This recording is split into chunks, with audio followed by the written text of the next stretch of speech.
Question. How do we call him?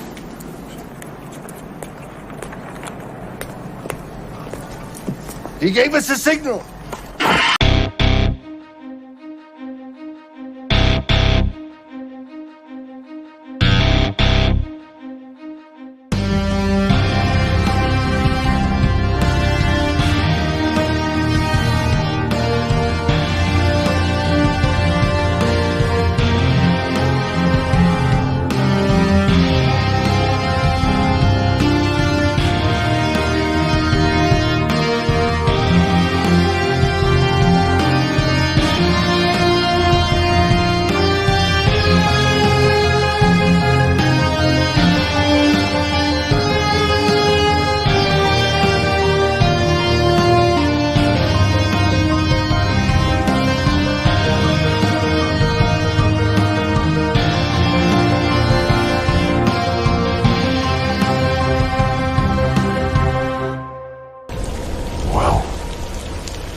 What up, Gotham Guardians and Arkham Adversaries? It is your boy Trey of the Bat Channel. We are live once again from the Batcave.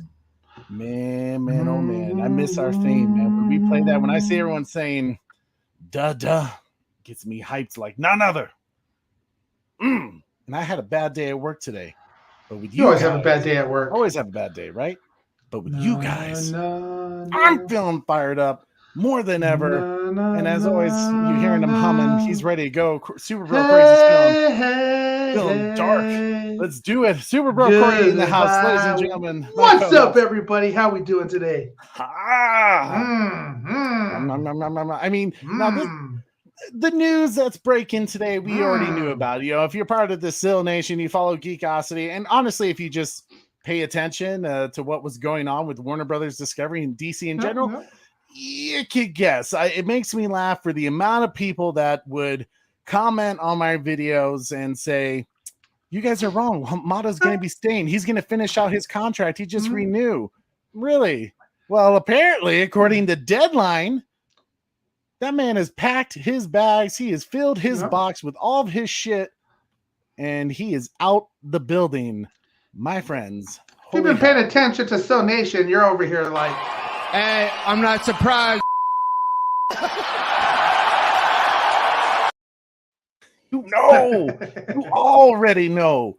Super Bro Corey. Man, we got it's been a long time since we said it, but we got a damn good show. Damn good show today, everybody. Feeling so excited. Everybody in the chat, I'm gonna need you to like it and share it. We got some people. We got some people in the background waiting to join Trey. Just waiting. To just get fired up. Some of them are already feeling like the hot sauce. Okay, they're already ready to go. But just waiting, as one literally just put in the private chat. Just waiting. He's just like, come on, let's go. You know what, Corey? I feel like we shouldn't even wait. We shouldn't even hold them back. They're ready to go. They're ready to get off the chains and attack. A bad attack. I like it. Let's just go ahead and bring in, guys, you've seen some of these people on our show before, but we also have a guest you haven't seen on our channel before. But who can it be? It's a she. It's a she.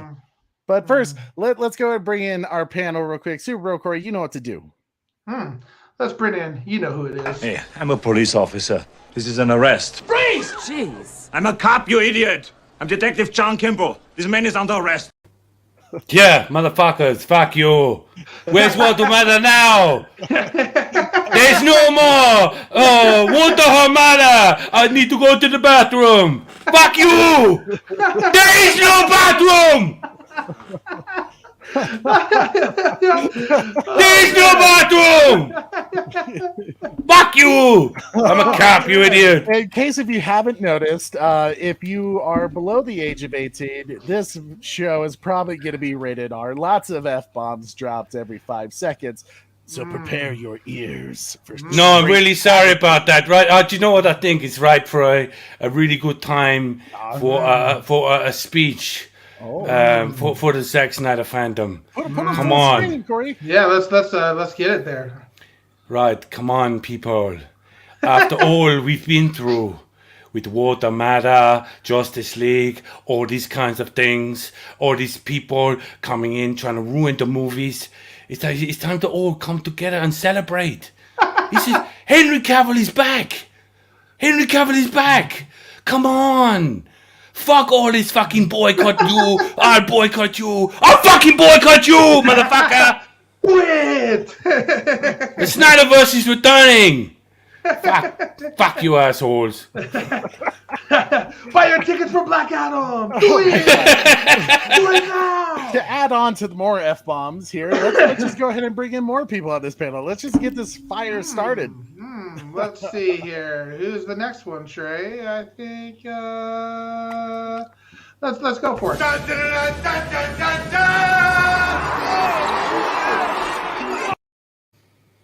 Bat Dad's in the house. Hamada is gone. Fuck your damn fucking bitch ass shit, Hamada. Hey! Damn right. See, Batman understands. We're definitely getting canceled, Trey. Yeah, we are. YouTube was just like, holy hell, like, I don't know what to do right now. And I even got my Justice League hat ready for today. Oh, man. Hilarious. Well, Corey, let's go ahead and bring in, you've seen him here before, our man, Zout Ryder. Oh, I wasn't ready for it, Trey. Kneel before Zod! What's up, motherfuckers? Hey, it's great to be here. You know what? Walter Hamada is now going to have to shack up with Toby with that nice production deal, right? They're going to have a good time together. They're going to make a movie about a corrupt movie studio. I saw your tweet, legendary. Oh my gosh! Hey, you know, at least he got his Hamada burgers ready to go. He found a recipe that works for him. He's going to be okay in the long run. You know, I'm not worried about his livelihood here. You know, he's going to open up a couple of burger franchises. But guys, I am so excited to bring on this next guest because she has never been on our show before. And I've said She's it. probably a little times. scared right now. You know? She is. She's probably like, Trey's normally chill and calm, Yeah. and this panel's just like off the chain. She's probably kind of like this right now, Trey. What is going on? And where's Andy? And what is going on? Retro Nerd Girl, ladies and Retro gentlemen. Nerd Girl's in the house. Welcome, Retro. Hey guys, how you doing? Hey! Doing great. Retro, it is so like awesome to finally have you on the show with the Bat Show. I mean, guys, I know I've said it every time I see Retro in the chat, but like no joke, like I was like watching her before I thought she was like in this like DC community and like hanging out with some of the other content creators that we do shows with. So like when I saw her like pop up all of a sudden, I was like, oh my God, it's Retro. Like she's awesome. And the fact that you're just like immersed in this community now and you're just like showing up on everyone's panels, it just like warms my soul. So Retro, complete honor to have you here. Seriously, like one of my favorite content creators of all time. Hey! Just complete blast, man. Thank you. Boom. This is definitely my pleasure. Thank you so much for inviting me. Yeah, I'm glad you can make it. Sorry, I know it's a lot of last minute things. Work was kind of crazy to where I couldn't message you guys until I got off. But obviously, yeah. But a lot of good things going on. But Corey, I know Trevor H came in with that $5 super chat, giving me that duh. You know, sir, I'll never let you down, Trevor. I'll never let you down. Corey, can you play my man Trevor a little some? Yeah, you know, I was going to play something Eric related, but with how we're starting off today, it's time to get a little. Then he had us. Now you want to get nuts? Come on, let's get nuts. Oh, Michael Keaton. Yeah, well, Michael Keaton. I know. You still got to put some respect on his name, but I know. This is after the Scoop Center yesterday. Michael Keaton's name is just ugh to me now. It does keep coming up, but we got some good news tonight. It's not a bourbon night, right? As we've heard from some guys. As you already know, a lot of us are part of SIL Nation, and then a lot of people in the chat are part of SIL Nation. So a lot of this isn't a surprise, but for DC fans out there, a lot of them must be confused right now based off a lot of the comments I've read. As you guys have heard, we've been attacked and called crazy for all the times we said Hamada's gone. He's going to be leaving. And everyone was like, no, he just renewed his contract. And today, I'm a cop, you idiot. That says, no, he's gone. Bye-bye. Today. Even people thought he was going to stay a little bit after Black Adam to cash in that check. They're basically sending him with a check and a swift kick out the door. Crazy, crazy, crazy news. What was your initial thoughts? We'll go down the line here. So we'll do Zod, Retro, then Savage, then Batin, the Super Bro, and back up to me. What's your guys' initial thoughts of all this craziness? Where's the boycott now? what are they going to do? I want to know, because now that Walter is out, now that it's been confirmed that once again Mikey was right, Sil was right, hashtag Sil Nation. Listen, all this stuff, and then the fact that Zack Snyder today drops a new Justice League shirt. Listen, is that coincidence or what? Zack could have dropped that shirt at any point, right? And he drops it today, the day that Walter Hamada is gone. What does that tell you? All these people that want to boycott Black Adam and want to boycott New DC, and have been saying F Henry Cavill, have got to be feeling really great today, I got to say. Right. I'm excited. Yeah. This is awesome. It is crazy, news. Right? It's been insane to imagine. Yeah. What's up, Ryan? It's been a while. What's up, Trey? It's a new day in the world. You guys got Mikey Sutton in the chat. Just wanted to let you know. Mikey's in the chat. Hashtag Mikey. Mikey is right. Trey, Yeah. He also said check Facebook. Check Facebook. Okay, Retro, while you're going through your thing, I am listening to you. I hope you, I don't want anyone to feel like I'm ignoring you, but I'll check to see what Mikey wants real quick. And but Retro, tell us what was your initial reaction to the big news today? Okay, well, I have to say, I hate the fact that they had to come to he had to go. He was really impeding the progress at Warner Brothers, and we're getting a lot of news pieces right now telling us exactly how far his hand went to detract from having Cavill back as Superman. That should have been his like a simple thing that he could have done, and he just dropped the ball. And so it hopefully will get Ray Fisher back. That's my first thought, was like, oh, Hamada's gone, Ray Fisher, we can get a Cyborg movie, we can get him back into the fold of DC. And I'm just looking forward to what next. Everything that Sil and Mikey has said that was going to happen is happening. So cross our fingers, it keeps going in that direction, and we get truly what we really want. Yeah, absolutely. You bring up I think it's great, Retro, to kind of hear, like, because I always feel like you come at it through a positive light, and you look at it through a different perspective than probably a lot of us who have been kind of, I guess you could say, in the mud a bit with this, like, and kind of surrounded by the drama and the conflict at it. And I feel like you have a great perspective, because you're able to kind of see the outside looking into it and realize, yeah, like, this makes sense. This is what was reported, and this is what Mikey has said, and it's all coming true. But more importantly, just the fact that simple decisions that Walter Hamada has made throughout his time as the leader of DC has really put himself in the position. It's not the SnyderVerse community so much. It's really himself. Yeah. His films haven't been doing well, Yeah, he's done it to himself. He doesn't have a plan, and he never had a plan.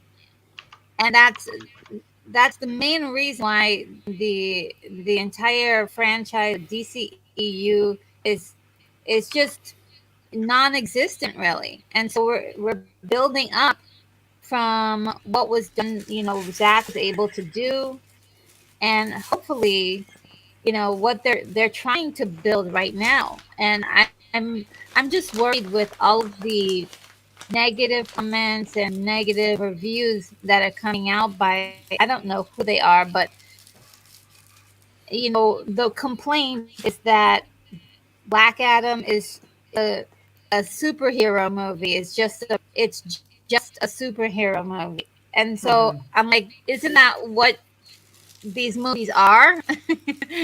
They're action packed superhero movies. Yeah. I'm at a loss at what people really desire. But I guess once the movie is out and people can actually go to the theater, and real fans, real people are actually going to the theater, they may combat some of the critics that are out there. And I really do truly hope it is a good movie. Yeah, and you're absolutely right. It's kind of funny that they all of a sudden like bring up this criticism that it's just another superhero film, like you mentioned. And it's like, okay, but like when Zack Snyder and really some other directors have tried to do something different with the genre, there's been a lot of pushback about it. And it's like, what do you want? It's a lot with the issues that Superman kind of falls into, is like people got the Brandon Routh Superman when Superman Returns, and it was very classic Christopher Reeve. It was a continuation of that story. And people are like, oh, it didn't take enough risks. And then you had Man of Steel that took the risk. And people are like, oh, that's not Superman. It took too much risk. And it's like, how can you be possibly happy here? It's a bit nutty for sure. How about you, Savage? What was your? Hey Trey, and we got a few more people in the weight room too, as well. So here's what we'll do, Corey. So for the people that are waiting, we'll bring you on in just a moment. We'll let Savage say his piece, then Batan, and then we'll bring in our guests, so that way we don't interrupt their thoughts. But stay tuned, guys. We got some special guests for you on our channel. But Savage, what's your initial reaction, sir, to the Hamada news? Well, to be honest with you, like, I don't want to really break character, but seriously, like, I think in general, the Zack Snyder fandom will call this Judgment Day. It is the end of the HamadaVerse. It is the end of all of everything. You need to be eating protein meals. You need to stop eating the Hamada burgers. Stop introducing this Hamada shit into your mouth. Yeah, and shitting it out of your ass. Yeah, it's the Birds of Prey Shazam shit is over. David Zaslav is back. I'm a cap, you idiot. There you hook from Savage Donald, Batan, initial reaction to the big news. Well, little Walty Poo, you do a bad job, you lose it. But my initial reaction, while I was waiting for something to load during my job, I just checked my phone and was like, hell yeah, Walter Hamada is gone, and that Mikey was right, and that it happened even sooner. Just like Toby Emmerich and Ann Cernoff. It happened slightly sooner than expected. So I was thrilled and hoping that we get Ray Fisher back, and that Walty Poo, well, learns his lesson and actually, doesn't act like a toxic asshole at his next job. Great points. All fair points. I like that a lot. Just coming out and saying it, and I appreciate that. Guys, are we ready to add some of our new panel members? Let's go. I think we should bring in. I'll let you enter. Yeah, I'll let you. You'll let me enter. All right. Yeah. So the first person I'm going to bring in, because we'll save the big surprise next. But let's go ahead and bring in the Watchtower himself, Jeffrey Warfield, ladies and gentlemen. Ooh. Boom! There he is. Yo. Jeffrey, what was your initial reaction to the Hamada news? Well, to me, like, the shocking thing is, just like Badan said, was that it happened sooner rather than on time, which on time was supposed to be the 21st. But yeah, it really wasn't shocking. But from what I read, is that he quit completely. Like, he's not doing any production work at all. So yeah, like, he's completely gone. So yeah. Yeah, man, it's exciting news for sure. And Jeffrey, I'm so glad you're here with us, man. It's been a while since you've been on here, and it's always good to see you, my man. But Corey, let's go ahead and bring in our next special guest. So excited! I think is this the first time he's been on our show? No, I think he's been on a few others, but I don't know. It's not. It's still super exciting, ladies and gentlemen. The man who is somehow always right with the crystal ball in the future, Mr. Mikey Sutton. Dun, dun, dun, dun, dun, dun, dun! Shit's about to go down. Oh yeah. Love my new avatar, right? I was go ahead and put Mikey full. Let's see that beautiful avatar picture. Hey! I love it. And it looks like Zach's laughing there too.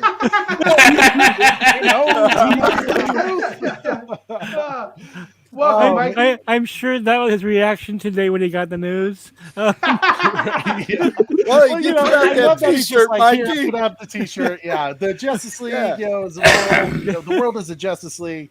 Oh man, Mikey. So another W, and honestly, quite a few W's this last week. Yeah, it's been insane, dude. And I have some breaking news. Breaking news, guys. Apparently, I'm Daredevil now. Let me explain why I'm Daredevil now. Apparently, I'm Daredevil. Because you got fucked by She-Hulk. So, David, I should have your shades, dude. Because apparently, I'm Matt Murdock now. I'll explain why. They say the beta, according to the Beta Bible, says that Mikey Sutton scooping Walter Hamada with a shot in the dark. But wait a minute, they all said Sarnoff was gone. And Emmerich was gone in that same article. How do I get 3 shots in the dark? I must have radar, dude. Shots in the dark. You know who you are. You know who you are, Mikey. You know who you are. In my mind, you're like Manimal. You morph into all these various animals whenever it's necessary. There you go. I was thinking more along the lines of John Connor, leader of the human resistance. There you go. There you go. I like that. That works. Against the Beta-nators, right? Yeah. To you betas. Oh yeah, it's a sad day for the betas right now because they don't know where to move the goalposts to now. Like, what the fuck? Where put the goalposts at? You know. So Mikey, you're trying to find ways of proving I was wrong. Huh? Seriously? I mean, and they're nitpicking at every little detail, but I guess sure they will. For you, Mikey, when you get this news, and it's blowing up all over the place, and people are acting shocked, and this is news that you knew a year ago, practically. What's kind of your initial reaction? Like, I mean, for you, is it just really no surprise, or do you like reading, what the writers of the articles say about it, and like what to be the truth of it? Yeah, I just love the fact that how accurate I was. I'm trying to be humble here, but I can't help it. I was right. Okay, absolutely. Damn fucking right, motherfucker. Fuck anyone who says otherwise. Wait, who's taking the shots for every F-bomb? Fuck. I will be gleefully arrogant just to piss off the betas. Okay. Gleefully arrogant. I love it. Yeah.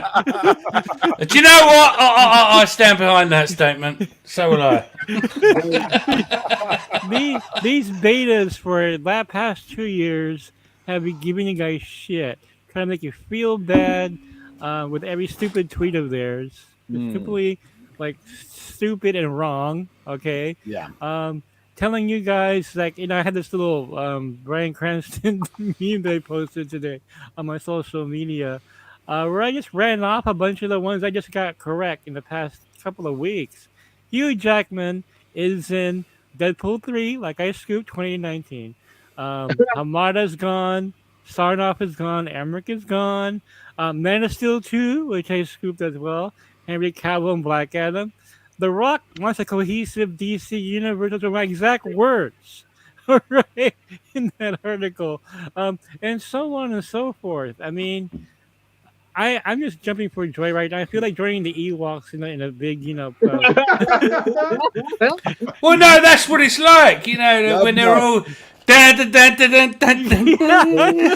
Yay! Let's go! Go down to the Emperor. Well, you know what's really interesting, and I would love to get everyone's take on the panel. So we'll do kind of our natural progression where it's Zod, Retro, Savage, Batman, and then Super Row Corey to make it easy, Jeffrey, and then Mikey to top the end of the each discussion topic. Yeah. But one thing I thought was very interesting was a lot of people had said, throughout this year that Henry Cavill doesn't want to come back. He's busy doing The Witcher. He wants to join. Yeah, neither does Ben Affleck. Yeah, neither does Ben Affleck. Ben Affleck all of a sudden appears on the set of Aquaman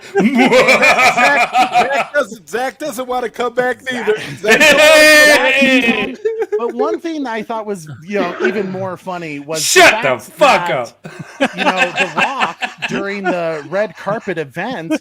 People were like saying to him, he's just like, yeah, man, this took 6 years to get Henry Cavill because of the old regime, because of the old leadership. Yeah. Now that tells you that even Henry Cavill wanted to come back, but because of BVS and the direction that they wanted to take DC to make it more lighthearted, funny, like the MCU, and get rid of Zack, they wanted to push Henry Cavill. It wasn't that Henry Cavill didn't want to come back. It was the leadership holding him back. What do you guys think about that the fact that Rock said 6 years, so that's 2016 with BVS and working up to Justice League. Yep. What the hell were they thinking? Zod, let's start with you, and then we'll go down the line. I feel like they're all just morons. It's like what we have to understand is they didn't support Zack Snyder. They meddled with BVS. They meddled with Justice League. They didn't want The Rock to be Black Adam. They didn't want to do. They don't want good DC. They were an agenda-driven, whim-driven company, and basically we okay. Walter Hamada, let's just, for an example, let's just put that out there because, Mikey, you talked about this a lot. You said about Our Man and all of these characters, Plastic Man, all these characters that Hamada wanted to make films, and Zaslav would be like, but where's Superman? Who's Our Man? Like, these characters are not important to the overall scheme if you want to make money as a company. And the reality is, well, all I got to say, guys, is Mikey was right. Sil was right. We don't see, this is the thing. When you live in the future, when you're part of Sil Nation, you don't need to listen to people that don't know what they're talking about. And as far as all this boycott talk that's going on right now, I just want to know how some of those people feel. Because honestly, I think it's really, really telling that we are now, it looks like we are not only on the precipice of getting everything we want, but it just seems like we're going to get everything we want and more, and it's not going to stop there. DC is back, and we should all be excited. Fuck the Wonder Twins. I totally forgot about Wonder Twins. Wonder Twins. Well, I'm pretty sure Zazav has forgotten about Wonder Twins. I think the rest of when they canceled it, like in a matter of seconds. Wasn't that movie in production? Wasn't Wonder Twins in production? Mike? Yeah, they had the cast and everything. They had it all together. Well, apparently, Trey, that Hamada wanted to go after the Riverdale audience. I'm like, they still got canceled. What audience are you talking about? Like, I really love that show, though. Like, I did too. I like Riverdale. I like Camila Mendez. But anyway, I met her. Retro, how about you? What was your initial thoughts hearing Dwayne Johnson talk about 6 years of arguing with the old regime to get Henry Cavill back? Yeah, I thought that the math worked out just perfectly. It made sense to me because we literally saw Henry kind of get into this mode of like giving up, because right after Justice League, he was still trying to hold on to the idea that he was still Superman.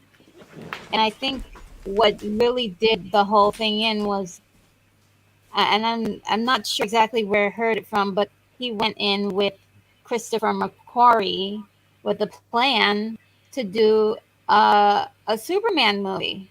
And I was like, okay, that's a guaranteed home run. Let's just, when's that coming out? And they denied that. They turned that away. Like, how do you turn away Christopher McQuarrie? So that's a guaranteed blockbuster. And he and nonetheless Superman. Right? Yeah, and he knows how to write and film, action very, very well. They give you all the emotional notes and everything. This is Tom Cruise's main guy. And, they dropped the ball. They dropped the ball on Ben Affleck. Okay? Academy Award winning Ben Affleck. And so in January, we get this whole thing saying, this support from someone saying that Ben's never coming back, Henry's never coming back. And a lot of people at that point believed that report. And I think we had a huge, shift in the fan base.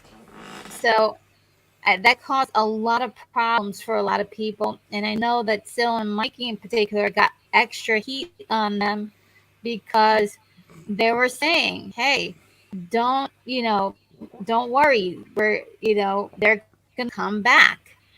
Yeah. And so all of the stuff that we're seeing play out, it's just like, yep, I knew what I was hearing was correct. What The Rock is saying is correct based on the history of what's been going on. So yeah, I was also happy to finally, now it's out there. Now it's finally there. Yeah, no, and wonderful points. It's crazy, like you said, like Superman, one of the biggest IPs ever. You hear all the time, the Superman logo is one of the most identified symbols in human history. Like people all around the world know what that it even is. competes with Jesus. Yeah, which is crazy when you think about it, right? Like That's one's been insane. around for not even 100 years, and he's competing with the big guy. All craziness, and the fact that Warner Brothers was just so like, no, I don't think so. It's mind blowing to me. I think you absolutely nailed it, Retro. Savage, your thoughts too. Sorry, go ahead. 100 Outlaw gave us a hashtag somebody save DC, $5 super chat, LOL, Super Broker, you know what to do. You're damn right I do. Somebody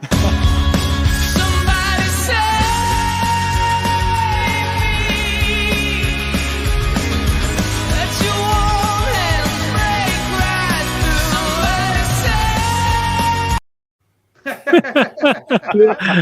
through. Love it. Oh man, well that's certainly what Dwayne Johnson seems to be doing, and along with David Zaslav, man, a new DC is coming in. Savage, your thoughts about the news of 6 years worth of fighting just to get a cameo of Superman?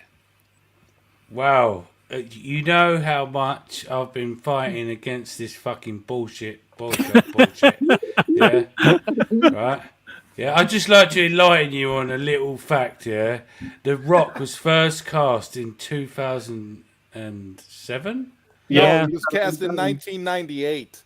No, sorry, no, that's what I meant. 1998, before the thing. Yeah? So that was before that. Right, yeah. Now we're at the point where the SnyderVerse is coming back.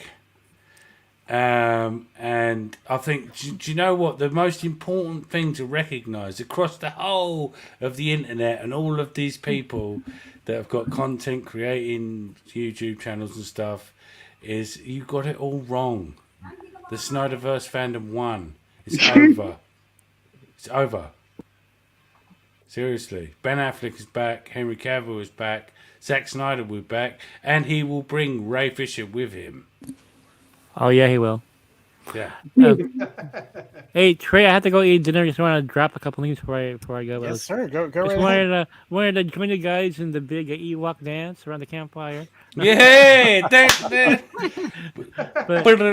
Stormtrooper helmets. I feel like I led the resistance 2 years ago. because all of you are getting the wrong information. I came out of nowhere. I came from the MCU actually, crossed over into Soul Nation, and still was like, "Are you sure an MCU guy?" Well, yeah, but I scooped the Snyder cut in case any of you forgotten, right? But I didn't. yeah, of course, yeah. I mean, I love being part of the cool table. I think you guys are an army here, an army of truth, because everybody else was saying the wrong stuff. And Grace Randolph has the most embarrassing receipts right now, and she's not the only one. But I'm not on Twitter, but I was forwarded some of the screenshots, and they are hysterical, right? Like they're all gone. They were coming back. Move on. I'm like, oh my god, like, like I wouldn't want receipts like those. Okay. I have to say, one of my favorite tweets from hers is somehow you crazy Snyder fans keep Ben Affleck alive. No, I can top that. Yeah, someone sent me her best one was the Lady and the Tramp remake, which I've not seen.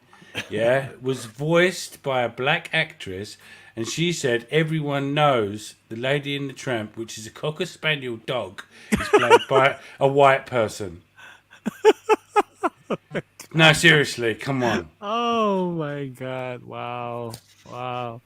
Yeah, there is some embarrassing takes out there, guys. There's only one person left on my epic scoops. Only one person left in my avatar.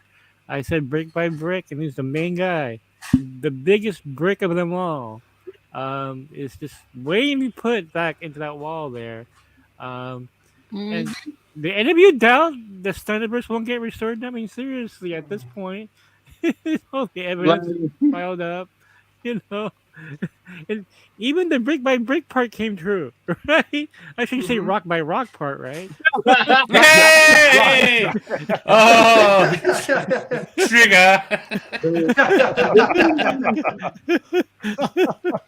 kind of a bit of irony in this whole thing as well, if you really think about it. Like, if you really think about it, I'm starting to think that Clay Staub has been hit. This is why Clay Staub has been hinting at October so hard, because he knew about all this stuff that was probably going down. And the thing is, we have 2 weeks left into October. So what else is next? Yeah. You know, I'm already far ahead. I'm already like, you know, like there's a new gods they're gonna. I mean, anyway. Oh, I saw that stream. Oh, you saw that you were at the yeah replay. Yeah, I mean, it right now is the most exciting time for DC ever, but it's about to get more exciting when Zach comes back, and he's coming back. He's coming back.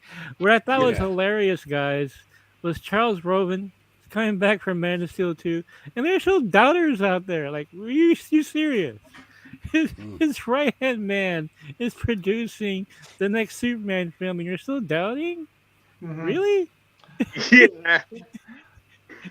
I think my next big W that I'm waiting to hear all the betas cry about, Mikey, is the Ayer cut. That's going to be really raining down on people's. Do you know what? I'm gonna as Count Dooku says, double your efforts. Yeah. Some guy, which I thought that was like a friend of Mikey and Seals, contacted me and said, "Would you like to become a scooper?" I was like, "What?" I've always been against that. You know, that's Mikey's and Seal's thing. Yeah, but I've accepted the offer. So expect some scoops coming soon. But see, that's amazing because I think the world needs more scoopers, especially outside that LA circle jerk. The funny thing is I always said fucking fuck scoopers. You know, I love Mikey and Seal, but like that's their game. I do my thing. Yeah. I've turned against myself. I'm actually become. Hey man, the more the merrier, dude. I'll cover you, man. That's awesome. That's great. Really, cool. Really, to me, I'm not really against Coopers. It's just that I wasn't against them. I'm just saying I just had no intention of becoming one. But now I have. There's some news coming, and it's gonna blow the internet. Yeah, the betas are gonna come after you now, dude. The betas are after you now. That doesn't sound like fun to me. Like, Like being a scooper to me, it seems like it's kind of like giving hand notes when I think it's really more fun to be in the more detective, let's go down the rabbit hole the hard way type of person. Well, I'll tell you, man, it must be fun with all the W's Mikey Son's been getting lately. You know, just like sitting there, like thug life. You know, like. I feel like Dr. Dre in the Chronic right now. Yeah. What's the difference between me and you? Well, Mikey, I know you said you had to get going to dinner, but I just want to say thank you so much for joining us. And obviously, I know you have a lot going on with over at Still Nation at his YouTube channel, and also you know, your Dreamwalker Comics. As always, because I appreciate you so much for coming on and just gracing us with your presence. Tell us what you got going on in the future and what people have to be excited about. Well, lots of stuff. Well, GeekosityMag.com, obviously. I'm writing the obituary for Walter Hamada. Oh, I'm gonna have fun with it. I'm gonna have so much fun writing it. Like, adios, amigo. You know, writing Dreamwalkers #3. I should be done in 2 weeks. I told Noel I'll be done in 2 weeks, so Noel I'll be done in 2 weeks. And I love about this issue is that Savage Bat Shadow is in there. Yay! First, brick by brick. That's a brick by brick. So we'll get a shadow, and Zod makes an appearance in there. Yes, as these, nice. No socks for Zod. No socks for anyone. Jesus Christ! There's some things I can't talk about, but it's gonna be an exciting year. A lot of things going on, but I'm looking forward to seeing Snyder back in the building. Which might be sooner than you think. So basically, what you're saying is you're going to direct Man of Steel 2. You know, He's like, tune in to Still Nation. Mike, no, but by the way, Mikey's not told me this. I'm just presuming. Or are you Well, you're now? a scooper now. You're a scooper now, Sam. Exactly. He's got to pull from another resource. Yeah, there you go. You would know, right? Yeah, fuck me, son. I'm on my own thing now. Yeah. Welcome to the Savage Bat channel. Mikey Sutton is a secondary character. I look forward to hearing Savage Bat drop scoops in that British slang of his. It'd be hilarious. Right? I think he would scare the betas actually. Like, okay, let's not mess with Nah, this guy. seriously, you wait for that Star Wars one. It's going to be murder. Oh shit! Oh boy, here we go. Star Wars. We might have to talk after this, bro. What? And no, Star Wars. What? No, I can't say nothing because I've been, you know what I mean? I had to sign something. The beans. I'll Gag order. Alcohol. Yeah, get him drunk, then he'll be loose. Loose lips. I am fucking drunk. Yeah, right? Even more drunk then. Get him even more drunk. and Drunk as possible. Yeah, shockingly enough, I have an Hourman scoop, but it's not the Hourman that you think. So, anyway, guys, I'm gonna get going, but it was great being here. Have fun, guys. Thank you so much, Much respect, Mikey. Yeah, you guys.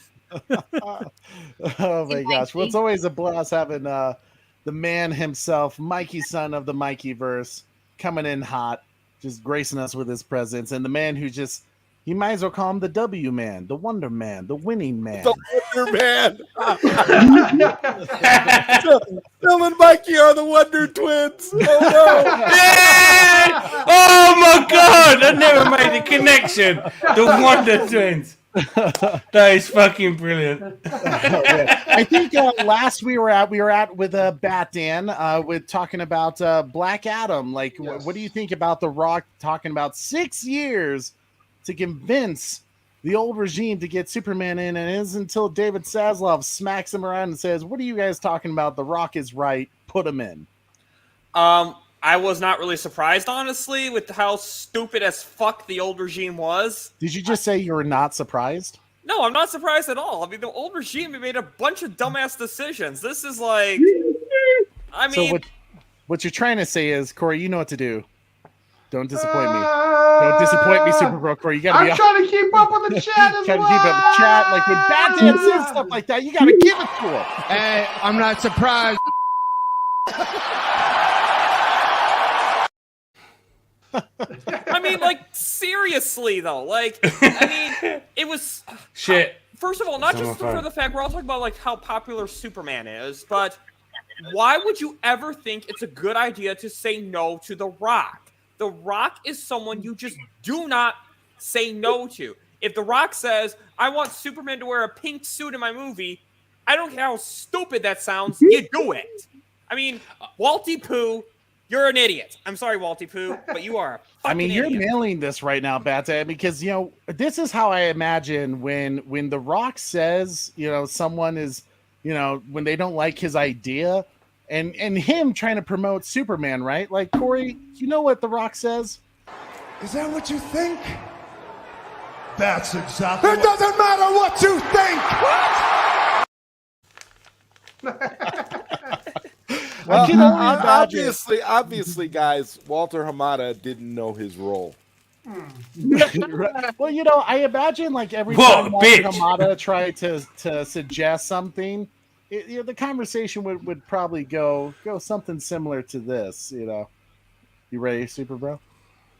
No, I'm not ready. You got Super Bro. You're supposed to be my man on fire tonight. You were rocking it. I imagine every time Walter Hamada had a thought that didn't work with exactly what The Rock wanted, I imagine the conversation going something like this. Like this. Oh, this. So shut up, bitch! Oh my god!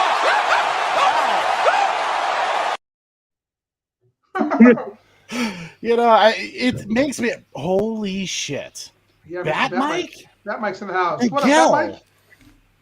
Miguel. My man. Guys, Bat if you Miguel. don't know Bat Mike, a dear friend and honestly probably one of our first subscribers to our channel.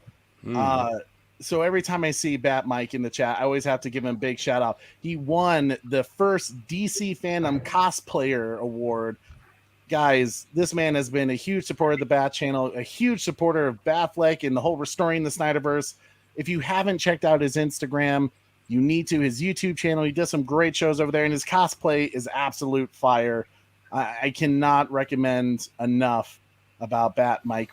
Dude, Miguel, I hope the family's well, man. I miss you. I hope life is treating you well. And it's great. God bless Mexico. Yeah, man. I think he's actually Argentina, isn't he? Yeah, that was a joke. Oh. I think I'm in control right now. Right? Corner. Yeah. Oh my gosh. Jeffrey, what are your thoughts about The Rock taking 6 years to finally get the job done with Henry Cavill coming back? Really, my question, really what I would have asked was this. Did they initially say yes to Superman being in Black Adam before 2016? Because if before it was a yes, then after BBS it was a no, then I think we have an even bigger problem, because it's like, how come so that means because that would mean if it was a pre-BVS a yes and then post-BVS a no, then that means that for 6 years you've been saying no because of a movie and a director that hasn't been with you since 2017. Well, technically 2016, but you get my point. That you have been wanting to avoid Superman for 6 years because of a 2016 mistake. That was really interesting. But Jeffrey, would you please put your glasses on? Your glasses are wonky. What? Oh, But yeah, like I'm really not surprised about it. But, yeah, I'm not really surprised about the 6 years thing that The Rock said, but I'm just really surprised that The Rock said that publicly with such bass in it. He's like, yeah, it was the old regime.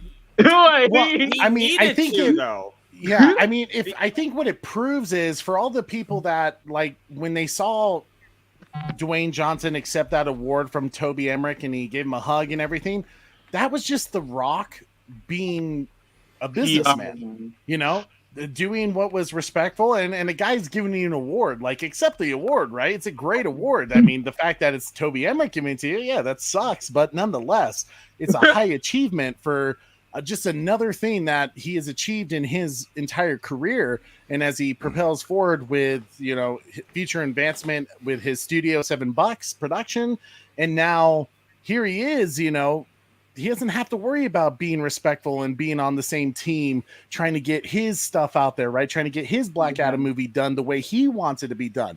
He now has the leadership that, you know what, is probably all about whatever Dwayne Johnson wants to do because he's the hype man, right? Like, just like Noel says, the guy has a social media following. I think he's still the #1 social media, you know, influencer in the world right now. And it rightfully so, because for God's sakes, the guy puts out tequila and it's the hottest selling alcohol. Sorry, Super Pro Corey, play it again. I'm a cop, you idiot. That's The Rock. The Rock is definitely that. Detective John Kemp. I'm a police officer. This is an arrest. Freeze! Jeez. I'm a cop, you idiot. I'm Detective John Kimball. This man is under arrest. Oh man, to me, it's. I think Dwayne Johnson can now say whatever the hell he wants about that old regime. He doesn't need to worry about them. And it's always funny because they actually mentioned this in the Deadline article, how most, you know, heads of the DC or like any studio, they often give them a smooth, easy, slow transition out by making them a executive producer of films, and then slowly you start to see their name less and less in you know, lower roles as well. And here, David Zaslav, I love that he tends to have this ability to just rip the Band-Aid off. We're like, you sucked, get out.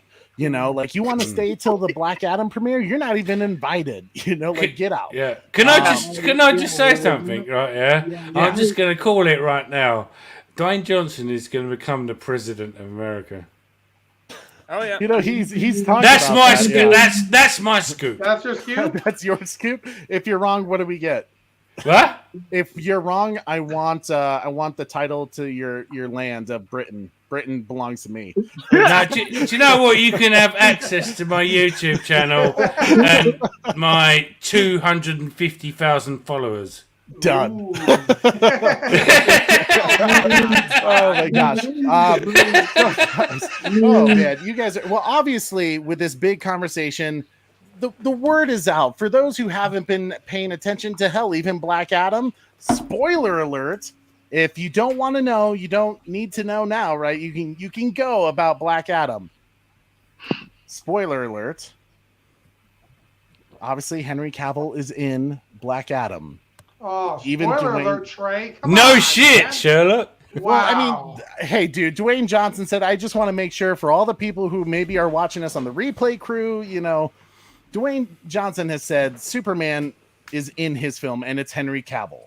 Now, in the Justice suits. It's not, yeah, right. In the Justice suit, even though that's a load of crap. Guys, now that Henry Cavill is back, of course, the excitement is starting to buzz. Hell, Jimmy Fallon was even like, bro, like, is he in it? Is he in it? The hype is around Henry Cavill still to this day, you know, from San Diego Comic-Con to the Black Adam premiere. And now, according to Collider, Man of Steel 2 is officially in development with producer from the Man of Steel films, Charles Roven. What's your thoughts? Give us first off, are you surprised by this quick of an announcement that Henry Cavill is going to be doing another sequel? And two, where do you think they should go with that sequel? And obviously, I'm sure we all want Zach to direct, but let's just say Zach doesn't direct. Okay. Who would you pick? So Zod, let's start with you. Then we'll do Retro Savage, Batman, Jeffrey, and then Super Bro. All right. Well, I think that Cavill is, since Cavill's back, I think Man of Steel 2 is going to be directed by Zack Snyder. Okay, I'm in the Mikey verse. Sil Nation, we live in the future. I don't think we have to worry about somebody else directing Man of Steel 2. And I think it's and I love the fact that it's going to be called, well, allegedly the working title is Superman. So that's cool too. So I think we have every reason to be excited there. And then Trey, could you repeat the other part of the question? Yeah, just where do you think they should go with this film? Like, what's like villain story wise? Do you want to for Man of Steel 2? For Man of Steel 2, yeah. But hey, I am one of those people who truly believes that Superman needs a competent villain to face, and I honestly think it's going to be Brainiac. To be honest with you, and in fact, it would be a no-brainer for it to be Brainiac because they can do so much with that character, and they can also bring in Ray Fisher, Cyborg, to help with the technology. Yeah, that would be really. So really cool so again, I'm just hyped up. Am I lagging? Oh shit! You might be lagging, Trey, but we're not. So we're going to keep the party going. Yeah, man. Retro Nerd Girl, you're up. Okay. Yeah. What was the first part of the question again? That's what I was thinking. I asked so many questions. So basically, I think it was basically a 3-part question. So the question was, one, what do you think about the news about Man of Steel 2 in development? Are you surprised that why do you think people are like now? It seemed like when Man of Steel came out, people were kind of iffy about Henry Cavill as Superman, but there seems to have been this growing love for him to now leading into this Man of Steel 2. And then let's have you talk about theories on where do you think they should go with the sequel and who should direct it. Okay. I was not surprised when I heard about it because Mikey has been talking about it and he talked about it very, very recently. So it's like I was excited back then. So I just sort of like waiting for it to happen. So it happened. And I'm like, great. Now we can start to move forward. Even still, like before the announcement, just hearing that Cavill was back, I was pretty certain in order to get him back, even for that cameo and Black Adam, that there had to be a contract and he was up for, everything. So that was my, and so it looks like that's playing out. And then from my knowledge of Henry Cavill and all of his interviews, he has talked about extensively what his idea for what Superman, what he wants to do with the character from now on. And he really wants to impart upon Superman more humanity. And he wants to work closely with whoever directs the movie. So I'm thinking that he is probably going to be really hands-on. He also, they're going to be, of course, Zaslav has his ideas, and Alan Horn, DeLuca, they're all going to have their say in the matter. And I really don't know of anyone in particular that I would think to direct. There are a lot of choices. But as the main thing, and I think Henry will not let or allow a bad product to be made on top of Zaslav not wanting to have a bad product to be made. So Those are some really confident bits of information there that we can say, okay, you know, we're probably going to get an amazing movie. Also, I wanted to throw in the fact that Henry was very instrumental in the very first season of The Witcher. He like did a lot of work with the writers, so he's very particular about the content that he's in these days. So um, I, I'm very confident in his ability to do that. As far as what I should see in a movie, I do love the idea of Brainiac being in the movie as well, like Zod suggested. And there's some theories that that might be something that could happen. And I wouldn't even mind a Bizarro, or you know, that's kind of like one of my favorite villains. Really? Bizarro's your favorite? One of your favorites? Yeah, one of my favorite Superman villains. I don't know, you know, Zod isn't really my favorite, but I think it would be kind of interesting. Yeah, those are my two main ones. I don't really have many others. I know there's a long list of villains to choose from, but those two and Lex Luthor, we can give him a break. But I mean, I think we're expecting him to have a bigger a spot, maybe the Batfleck movie, if you know that comes about. But I don't know. I'm thinking that maybe we can have him kind of mastermind things on the sidelines while you know he's kind of constructing like the Legion of Doom. You know, so leading up to another movie. So, yeah, those are my thoughts on the whole process. It opens up a lot of storytelling here, and I'm here for it. I want more DC movies, and I'm really anxious to find out the story between Superman and Lois. What's going to develop? What about this baby that's coming? Like what's entailed for them as a couple? Absolutely.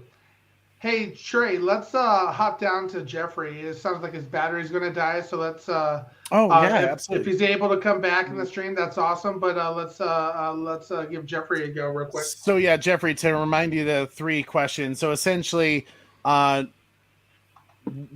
do you think has basically led into this Man of Steel 2 development in terms of with the first Henry Cavill Man of Steel film, like people like weren't really, it was kind of divided fan group, but now you see this love for Henry Cavill and this desire to have him be the definite Superman of our generation. And then the second question was for Man of Steel 2, what do you think the story should be and who should direct it? Okay, so I think people will be a lot better to.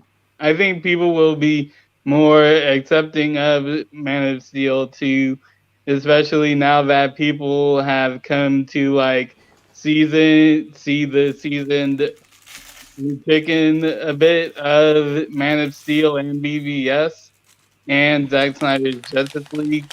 So I think everything will hopefully be more, and I mean hopefully more lukewarm and more accepting of the next Superman movie.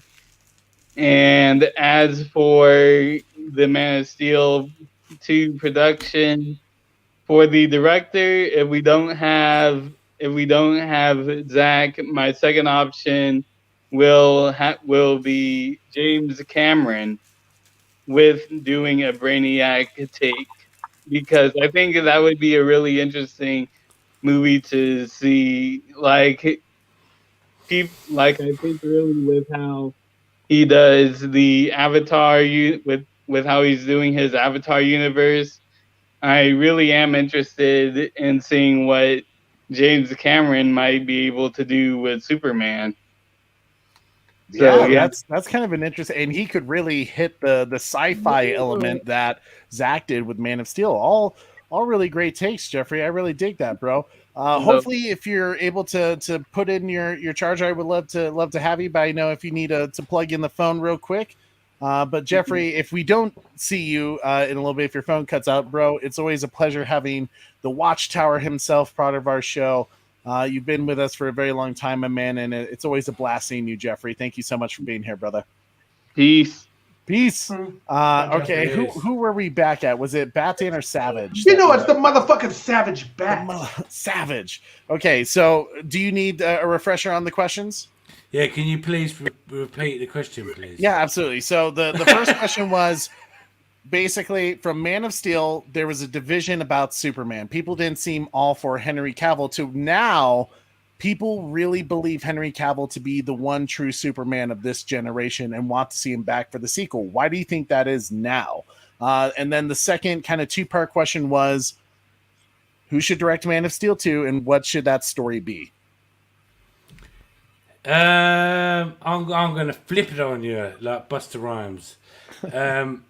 Christopher Reeves is the great Superman. Henry Cavill took over as the new Superman. But you know, I think it comes down to who's going to direct Man of Steel 2. And there's two options. So Zack Snyder or Genghis Khan.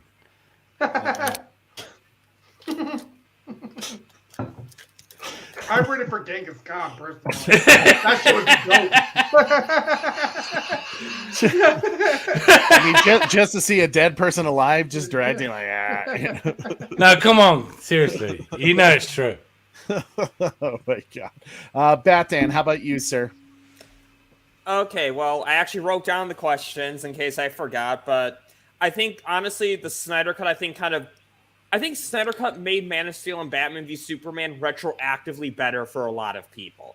I think once they saw that, you know, Snyder was going somewhere with it, that I think a lot more people warmed up to Henry Cavill. Plus, he's more popular with The Witcher. So I think that's why Henry Cavill right now as Superman is so much more popular. And what should the story... So I'll put it like this. Because, you know, we're all part of the Mikeyverse, I'm very confident the story will be Zack Snyder directing, Brainiac as the villain.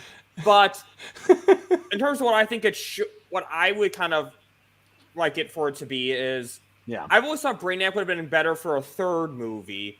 I always like to be like a power vacuum once Darkseid's defeated, but I always thought Intergang and Bruno Mannheim would be a good villain because you get to see Superman act as like the everyday hero, like fighting earthly threats, but at the same time, he can communicate with Darkseid, kind of bridging it to Zack Snyder's Justice League 2, which I talk about in episode 3 of Batman's Thoughts. And Intergang is a plug. You got to take a shot. I'm just kidding. Yeah. Go on, get in there, brother. And Intergang would be a good way to bring in other villains that people want, such as like Metallo? Metallo, yeah, come on. Like John Corgan being an agent, you know, which is Metallo for Intergang, and then in the third act, he hires Dr. Vale to turn him into Metallo. So, and in terms of who should direct it, so again, I'm not going to go with the obvious Zack Snyder, but also one thing I will say in terms of my feelings of Zack Snyder directing is that I'm more than happy if he only does Zack Snyder's Justice League 2 and 3. His story, anything else to me is just a bonus. So if it's not Zack Snyder directing, I would actually Thank you. I'm glad. See, Reginald, it's confusing because it's like I point one way and it's another way, but just start switching it around, Corey, to mess with. But yeah, I'm glad that you see the same way because so many people, it's like they want Zack to do everything, and I'm like, just let Zack do his story, you know. And if he wants to do more, great. But if he doesn't, give other people a chance. Such as, I would like to see Chris McQuarrie get a chance because he was turned down for it by the old regime. So I feel like it would be a good way for Zaslav to right that wrong. Should Zack Snyder, let's say, maybe either not want to do it or be unavailable as he's doing his Netflix stuff, or he just wants to focus on, you know, the Justice League movies. So that's kind of my pitch, but I'm pretty sure it will be Brainiac because, again, Mikeyverse, which I do want to point out, in January, I looked this up. I came up with the idea that Cyborg should be in it if it's Brainiac, because his powers are perfect to help take down Brainiac. Nice. See, So- look at you, Batman. Now taking credit for a Mikey scoop. I'm just kidding. I'm a theorizer. Mikey's the Theorizer. scooper. Super Bro Corey, how about you, sir? Why do you think there's this love for Henry Cavill now after the division that was caused in Man of Steel to where it is now, to where people are demanding him to be back? And for Man of Steel 2, where would you like to see it go, and who do you think should direct? I think it's pretty simple, Trey. You don't know what you have or what you got until it's gone. And that's exactly what happened with Henry Cavill. You know, people are a little like, oh, well, you know, not too sure. We missed out on him. He's extremely successful in a lot of other things.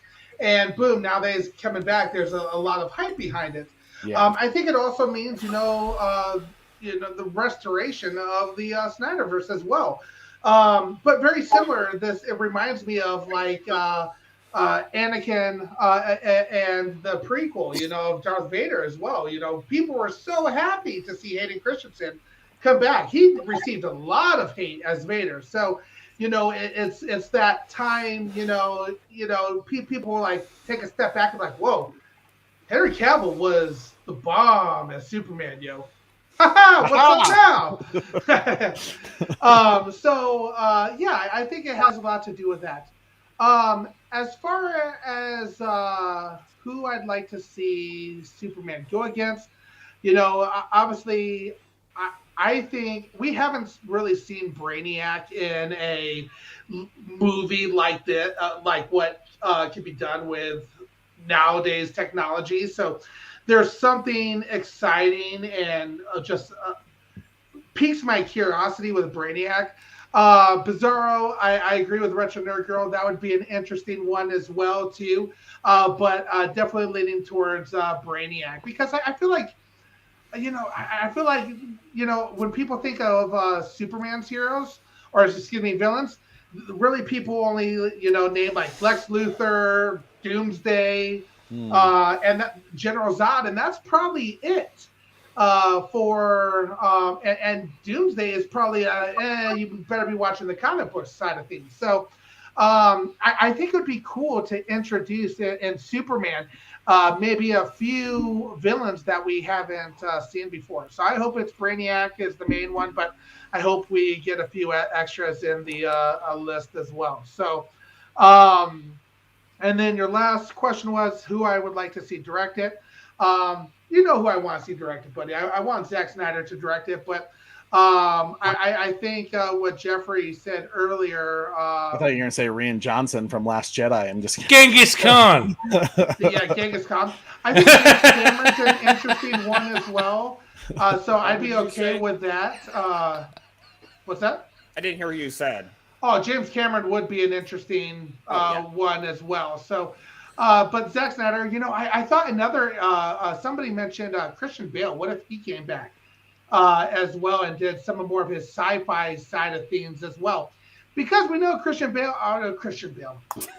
I'm like, Christian Bale was the director? Yeah. Like, what are you Fail, man, fail. Can I, Corey, guys? Can I ask you something? Do you think that would you guys like to see Zack Snyder's assistant director? Clay Staub take a stab at the director's chair. That would be great. If Zach can't do Man of Steel 2 because he's busy with whatever or he's got whatever. Netflix. Give Eli a shot. Absolutely. Yeah, or Eli Snyder. Like I'm just saying, like there's options within that are connected, or maybe even just Zach's director of photography for Justice League, Fabian Wagner. Yeah. Maybe give him a crack at the director's chair. Christopher Nolan is what I was Christopher thinking Nolan. of. Oh my God, Corey. Corey, Mm-hmm. Just imagine Christopher Nolan coming back to direct a sequel to Man of Steel. And he's a friend. Could you imagine the internet would break in half? It would snap like a twig. It would be a volcano. Right? Christopher Nolan comes out of retirement from DC to direct Man of Steel 2. That'd be insane. No, do you know what I think? Alexander the Great would be great. I'm going for Napoleon. You know, one thing I would say is I think Corey is absolutely right. You know, like you don't know what you have until it's gone. And I think it was the same thing with Ben Affleck. You know, like people didn't really understand his version of BVS because of where it led into Justice League. And they're like, well, that was stupid.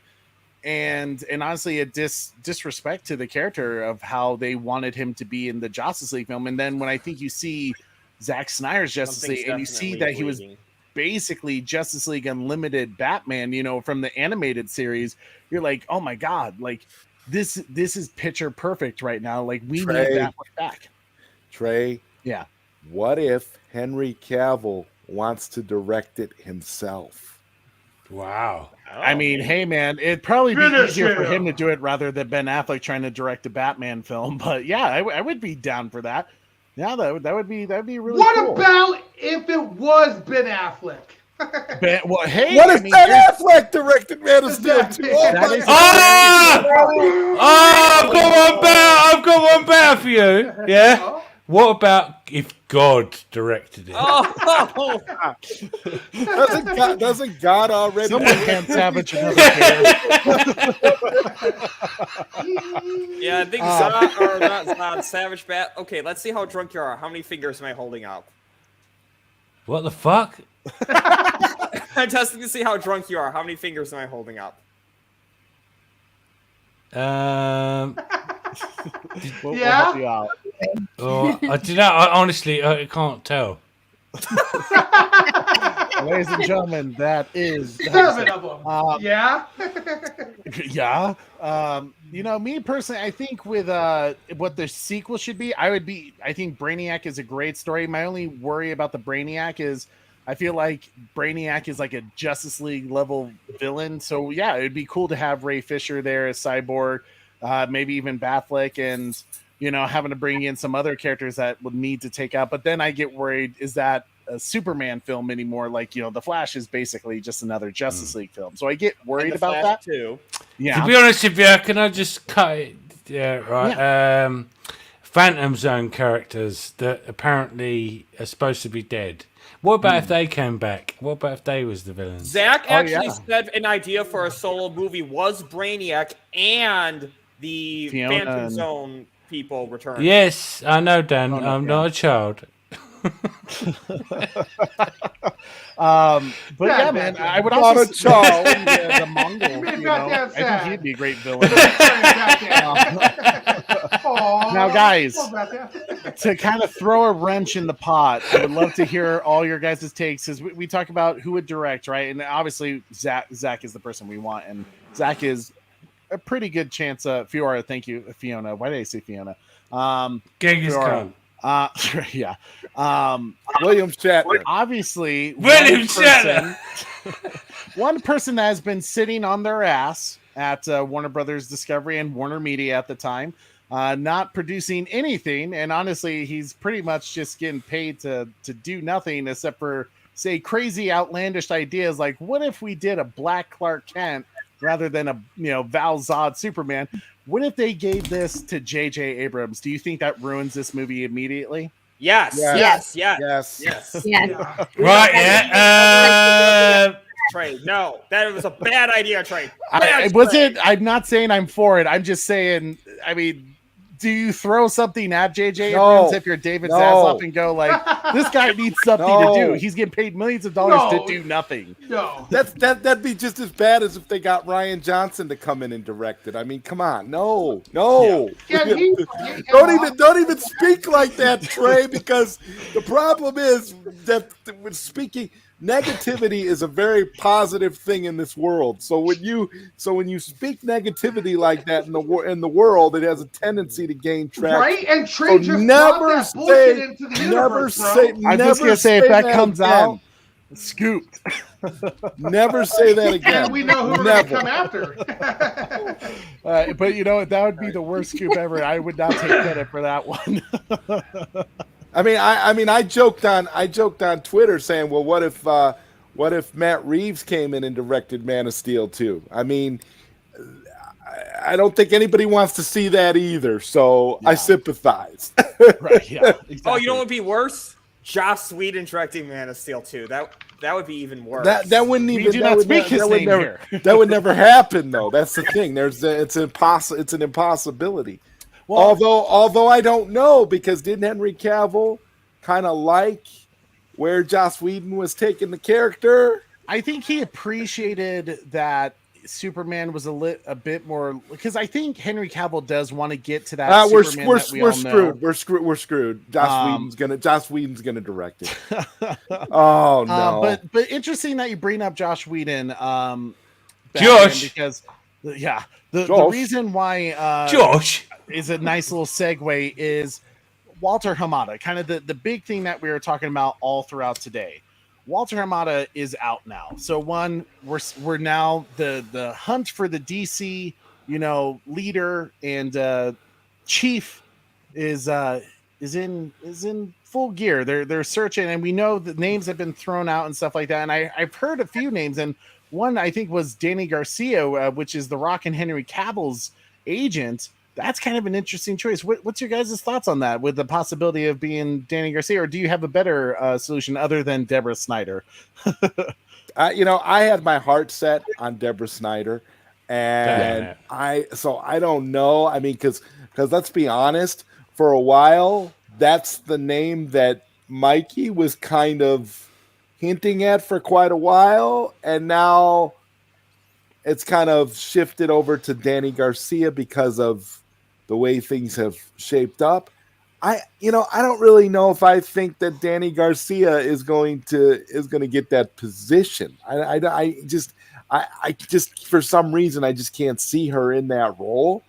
But I mean, I don't know who. Maybe they won't get anybody, and they'll just let Michael DeLuca continue to run everything. I mean, I have to say I do want Deborah Snyder, just so the beta still try to plug that. Oh yeah. I want Deborah Snyder. If Deborah Snyder got announced as the new DC president of Warner Brothers, the whole internet would go volcano mode. It would be over.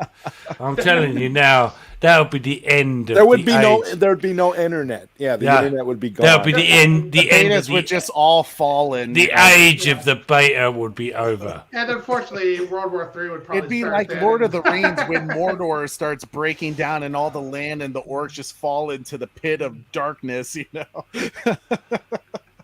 Oh my gosh, Retro. How about you? Who would you like to see for DC film president?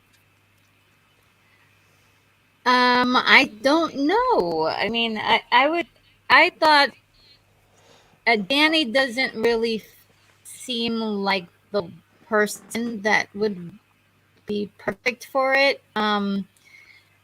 Even though I know that they have said that they're really into, they're big fans of DC, and that she does have producing experience. I'm just not sure that she would be the one to handle this. I think that DeLuca might be, seems like he's already stepping into something like that. And he's on Ground Zero. So maybe if he just continued, that would be great.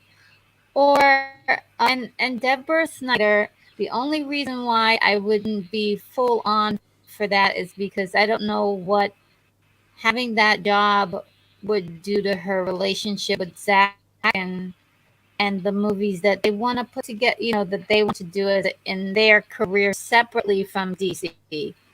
And this would be at least a decade of her life dedicated to DC. So I don't know if that's a sacrifice that she'd want to make, but she's definitely would seem like she would be very qualified for the job. So I agree with you, Retro. I worried about that too, about the amount of stress and issues that would put between, and not that I don't think like there would be issues relationship wise between them, but just the fact that that's not going to be an easy job for anyone who's coming into this. And I feel like there's already going to be some people out there that simply because she's Zack Snyder's wife that they're going to attack her. They're going to be rude and to the point where it's unfair for her to go through that criticism when honestly, knowing Zach even and her downright, they just want great storytelling of characters that we all love. And Zach, when they were originally developing the DCEU plan, he was okay with other directors having their takes with the characters. He was literally purposefully doing things with his character, not taking away from the comics and some of the things he knows that happens so that the other directors could do it. Like the Flash suit, like he knew that he was going to create his own suit simply because they were going to give him, the comic book accurate suit. Same thing with Aquaman. He didn't get the Aquaman golden, suit that we're all used to, that golden orange. And then here he is in Aquaman movie getting that classic suit that we all know. He was purposefully doing things for the betterment of other directors and was okay with them having their vision as long as it was in their universe, which was kind of different from Marvel, where Kevin Feige was in people's business looking at the scripts and stuff like that and saying, no. But I mean, Zach was kind of cool with that freedom, which I think you bring up that great point of, is that fair to Deborah if people are just not going to give her a chance simply because she's Zach's wife, even though she would honestly probably do it better than most. Savage, what's your thoughts on DC film president? Well, to be honest with you, at this point, right, Peter Wayland, that owns the company in Aliens, I think he would be a great person to take over DC. Do you know what I mean? He's like, Peter Wayland. Oh my God, dude! How high are you tonight, bro? Peter Wayland. Might as well. Who's the director? Who's the director? Bork, the director from the Boys, who finally got his cut. Why don't you bring him back? Let him direct Man of Steel too. Bork. Yeah. Oh my God. How about you, Batman? What's your thoughts on future of DC film president? Well, I would say me. I think I would be the best job. Do the best job as DC. This sounds like a damn campaign video. We're making you big screen. You sell this shit, Batman. I would be the best president. I would make double WB's money in a year. And but seriously though, I would actually worry about Deborah Snyder being president for what Retro Nerd Girl said. I think she would do like one of the best jobs, but I wouldn't want her tied down because I still want to see the Netflix. I want to see the Armyverse. I want to see that grow as well, and I wouldn't want. So I would say, in all seriousness, my pick is going to be The Rock himself because I think he's a businessman. He has a clear plan, and to be honest, I would love to see those Snyder extremists go berserk. Fair. Super Bro Corey, how about you? DC film president. Brendan Fraser, maybe. Oh, don't do that. I mean, he's such a sweet guy. No, I do feel bad for him. No, he is a sweet guy. I don't know, man. It's I think that Deborah Snyder would be awesome in that role. I agree with what Retro and Batman are saying. I just want somebody that envisions the future of DC, creating a plan, somebody that's going to follow through with that plan, and just create, give us good content, So I'm not very picky. I just want them to just make good content and have a plan, Find that, Kevin Feige type DC person that we need on the DC side of things. That's going to really set the path forward for us. At this point, it'd be just nice to have finally a DC film president that actually has read DC comics. The fact that Walter Hamada got in there and knew nothing. Wait, you're saying Walter Hamada has never read the comics? What? Oh my gosh. Well, guys, another thing that I think is important to discuss about the leaving of Walter Hamada, getting the hell out. Of course, people in our community And to me, this is kind of silly because did anyone truly think they were going to get this? Walter Hamada not apologizing to Ray Fisher. Can I just speak first on this? Yes. Yeah. There was absolutely no way Walter Hamada is going to apologise to Ray Fisher. Honestly, I would love for Ray Fisher to get that apology from Walter Hamada, but after all this time, and he's been fired, it ain't happening. Ray Fisher, his victory, yeah, is getting to work with Zack Snyder on Rebel Moon.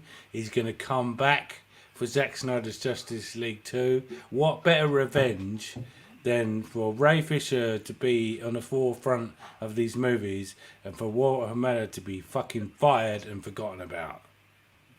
Yeah. And not even given a slow roll transition out like we talked about, right? He is gone. He's getting literally ass kicked out the door. You're gone, dude. Before even anyone thought he was gonna be, Zod, how about you? What's your thoughts on the people that say, well, this is still BS, still boycott Black Adam because Walter Hamada never said sorry to Ray Fisher? Bueller. Oh, Zod, did you go sleepy? Bueller. We'll go to retro. What's your thoughts on? Sorry, go ahead. Go Night Savage. I'm gone. I'm sorry. Were you waiting on me? Yeah. Did you fall asleep, Zod? Oh my God! I'm sorry, guys. I had a little bit of a technical glitch there. Yeah, I never thought he was going to get the apology either. I think it's actually hilarious, though, that Ray Fisher brought it up again. Yeah. Because at this point, Walter Hamada has no reason to apologize to anybody. He's bitter, and he hates Black Adam, and he hates The Rock. So, yeah. Well said. Short, sweet, and simple. Retro, how about you? Yeah, the same thing basically. I never thought he was going to give him an apology. And it would have been so easy for him to have done so at the very beginning of all of this, but his pride and he's got a ridiculous sense of pride that is just doesn't matter how much money he burns. He was going to take Warner Brothers to burn it to the ground, basically, because of his pride. And all he had to do was say, that he just to apologize for covering for a very, very unsavory person who was under investigation. And even though they didn't, it just seems like a situation that was unresolved. And Ray Fisher was the one to pay the price of people actually questioning whether he was lying or making things up or, asking for proof. Where you can't prove, you can't really prove that unless everybody kind of comes together and say out loud, hey, this is what happened. And people weren't at that stage yet. So Ray Fisher suffered a lot for this. So it's sad that he'll never get the apology, but hopefully Zaslav and the team over at Warner Brother Discovery will be able to convince him to come back. Because I think he's very much a big part of the Justice League, and there's at least maybe 4-5 movies that he could be in. And absolutely, at least 5 to my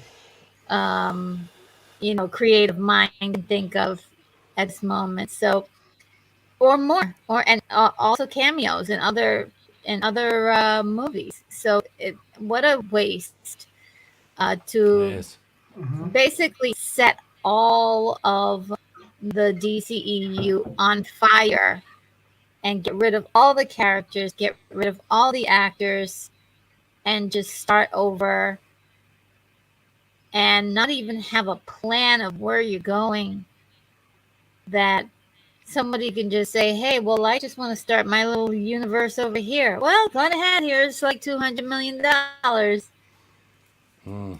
Poor decisions. Yeah, and to do it with characters that no one really cared about. You know, if you're going to start a brand new universe, you would think you would at least pull from, you know, a list of DC, like Wonder Twins. Like, who was asking for that? And yet, our man, he was No like, one gives a fuck about the Wonder Twins. Right? Yeah, he was pushing for a lot of things that, and honestly, once again, it was his downfall, right? Like, he was known for being able to take low budget things and turn it into a lot of money, but at the same time, some of that is just based on good quality content. And while The Conjuring may have worked for him, like, our man, like, really, like, why? And I think that's what Warner Brothers Discovery was able to do with Hamada, and like just say, like, dude, all these decisions, like, you would replace Batman with Batgirl, like, why wouldn't she just be part of the team, part of the Bat family? You know, like, I loved that they asked those honest questions, and he honestly probably didn't have a great answer for it, which I think is why he's out. So yeah, all Trey, Trey, Retro. It's Trey, it's great that you brought that up, because I was thinking that exact same thing. Walter Hamada was brought in as a guy that was going to save Warner Brothers money on these projects, and how did that turn out? I mean, he ended up hemorrhaging all kinds of money for the company because of all his bad decisions. And let's, I mean, and for a moment, let's stop and think about the magnitude of, once again, Batgirl being erased from existence.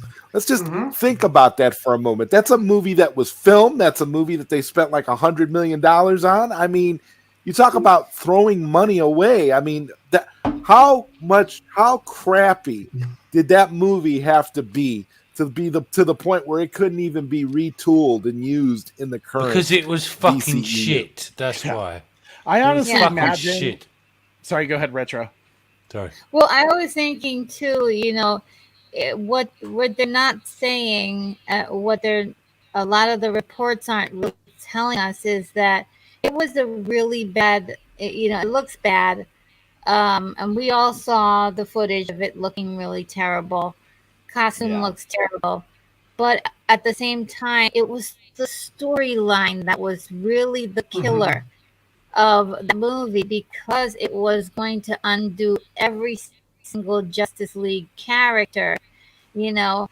And so at least the main one, Batman, you know, one of the main ones, it was going to mess with the Trinity. And so Zaslav had to protect brand by getting rid of Batgirl.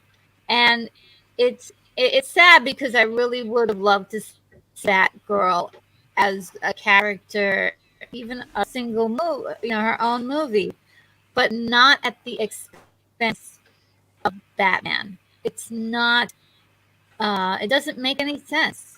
It really doesn't. It's the most backwards thing I have ever heard of. And it's not like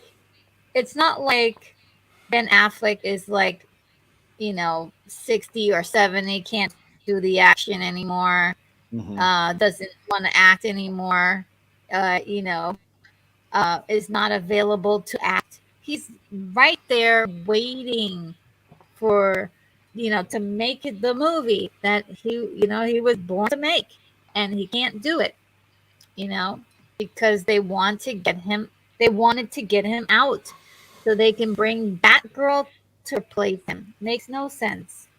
Yeah, wonderful points all around, Retro. I often imagine that conversation when word broke out that when Batgirl was getting canceled, which sad for the cast and crew that worked hard on it. And fortunately, they were part of a, you know, they were being used as a tactic to really shut down the Snyder fans. Really, I believe that with Hamada, that was his goal with that film. And I just imagine that conversation when he went to David Zaslav to say, like, I want to quit on the spot. Like, David Zaslav just looking in his office, like, who the hell are you? Like, you're still here? Like, I thought you were gone already. Like, okay, like, you're fired. And he's like, oh, well, can I stay till Black Adam? No. Just start packing. Like you'll be transitioned out. Like, well, you still owe me a year of paycheck. Like, cool. Like you cost us more money than it'll cost to pay you, Just don't touch my stapler. Yeah, right. Hey. How about you, brother Batman? What do you think about Walter Hamada not apologizing to Ray Fisher? And what do you say to those that say continue to boycott because Ray Fisher didn't get that apology? Well, here's my thing. If let's just say Hamada did apologize to Ray Fisher, it wouldn't have been a meaningful apology. It would have been a half-assed apology that he would have tried to give to save his job. It wouldn't have meant anything other than just it being words. So in my opinion, Hamada getting fired is worth way more than any apology. And at this point, it is not Warner Brothers, it is not WBD's responsibility anymore. It is not their responsibility to make an ex-employee of theirs apologize. Their way of making it right was firing the toxicity from their company, not forcing them to make half-assed apologies. So here's the thing with these boycotters, they're going to look for a reason to boycott. They're still mad that Hamada's name is on the movie. They don't care that he's gone. His name's on the movie. He'll make a fraction of the money, like not even. The boycotters just need to.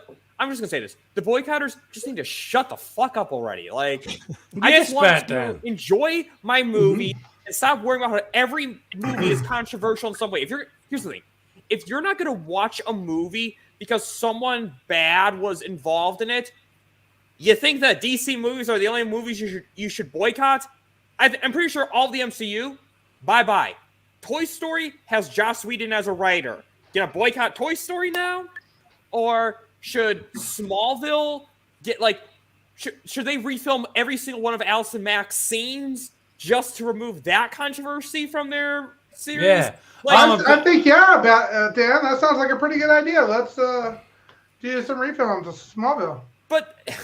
more Smallville for me is all. I don't care who. but you get my point though. It's like the idiocracy of what they're doing. I think too. Get Zack Snyder to bring in an actress and literally digitally remove Allison Mack from all Smallville and replace her with a different actress. He did it for Army of the Dead. He can do it for Smallville. Sure. Yeah, fair point. I mean, I wouldn't trust anyone other than. Hey, looking at you, Amber Heard. Oh yeah, they could do that for the Snyder Cut too. Yeah, they could. No, they can't do that. They are doing that. Well, I mean, maybe that's what the Emerald Cut will have.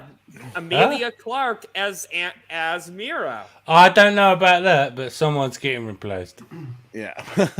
Well, speaking of guys, so you kind of touched on it. Oh, Super Brook, I don't care what you have to say. I already know what you're gonna say. No, I'm kidding. Go ahead. All right, I'll make it quick and sweet, Trey. This is the apology. The firing of Hamada is the apology. That's Warner Brothers saying, "Hey, yo, we cool, bro. You coming back? He's out. You're in." Yes. Perfectly said. Perfection. Well said. Yeah, man. I agree. And I think that's kind of the funny thing is because I have seen some people tweet saying, like, if Warner Brothers Discovery doesn't apologize for Walter Hamada, they're part of the same problem. They're part of the issue. And it's like, why do they have to accept the responsibilities of someone else who was not even part of their future? These are a bunch of unrealistic people that don't understand how the business works. That's what it is. Yeah, and I think that's silly to I mean, it's like blaming, and I think I told this to Batten, or it's like blaming the class, because one kid didn't do their homework, and completely making them all do extra homework now because that one idiot, screwed it for everyone. It's like blaming your new girlfriend for the problems that you had with your ex-girlfriend. Yeah, exactly. Like Skywalker always said. Yeah. So to me, it's like if you're boycotting Black Adam because Walter Hamada's name's a part of it, I mean, look at it. Dwayne Johnson won that argument against Walter Hamada. Superman is in it. So if anything, go see Black Adam to be in spite of Hamada. Yes, his name is attached to it, but he ain't gonna reap the benefits of that. Didn't Sil and Mikey say that Hamada is is trashing Black Adam. Isn't I that? wouldn't be surprised if he's the person leaking information or trying to go to the articles, and he's like the one that's talking shit about Ezra. He's the one talking about, anytime there's bad news, shade against Snyder and the whole DC. Oh universe. yeah, he's that guy. I think it's him and Jeff Johns who are constantly. We need another Will Smith slap scene, Trey. Will Smith, you're right, yeah. No, we don't. We need a Savage Bat moment. Oh. I wouldn't double punch, knock out Jeff Johns and Walter Hamada at the same time. My God! You know what, Corey? I think we should play that video. It's been a while. I mean, even though it's Toby Emmerich's face, we'll switch it up. We'll revise it for Walter Hamada. But go ahead, buddy. You want me to play it? Yeah, we're gonna play it. Okay.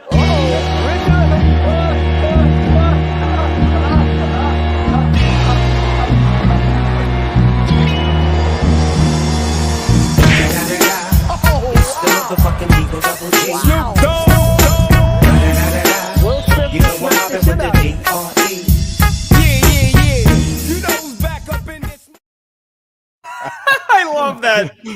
Will Smith, thank you so much for giving us all these memes. Sorry. We should never condone violence. That's wrong, but thank you, Will Smith. For Whatever. Fuck that shit. Yes, we condone violence. I still think that was staged, personally. What? That's fair. Obviously not. Oh my God! Well, it's one of those things where I truly think Warner Brothers Discovery has, the best interest for the DC universe. They want to, like Retro said earlier, and what David Zaslav has said, protect the brand. They did that with canceling Batgirl. They're doing that by getting rid of those people who are holding the DC universe back for shit, for characters like Our Man, Wonder Twins. Is that what you wanted in the DCEU? Hell no. You want the Trinity. You want Batman, Wonder Woman, Superman going up against an enemy like Darkseid, and not only that, a connected universe, for God's sakes. The fact that they were allowing Matt Reeves to have his pocket Batman universe, that makes no sense at all to me. Exactly. Like, you're just giving us more of the same. We already got the Nolan trilogy. We already got Batman and Robin. We already did that, where Batman's alone and there's no one else in his universe. We want to see the Batman that was in Justice League Unlimited, Justice League universe, that can go up against gods and just whatever, just to have a connected universe that we feel like the DC world, it's much bigger than Nolan's trilogy. Trey, It's I have to much bigger correct than you on Gotham. something, though. Yeah.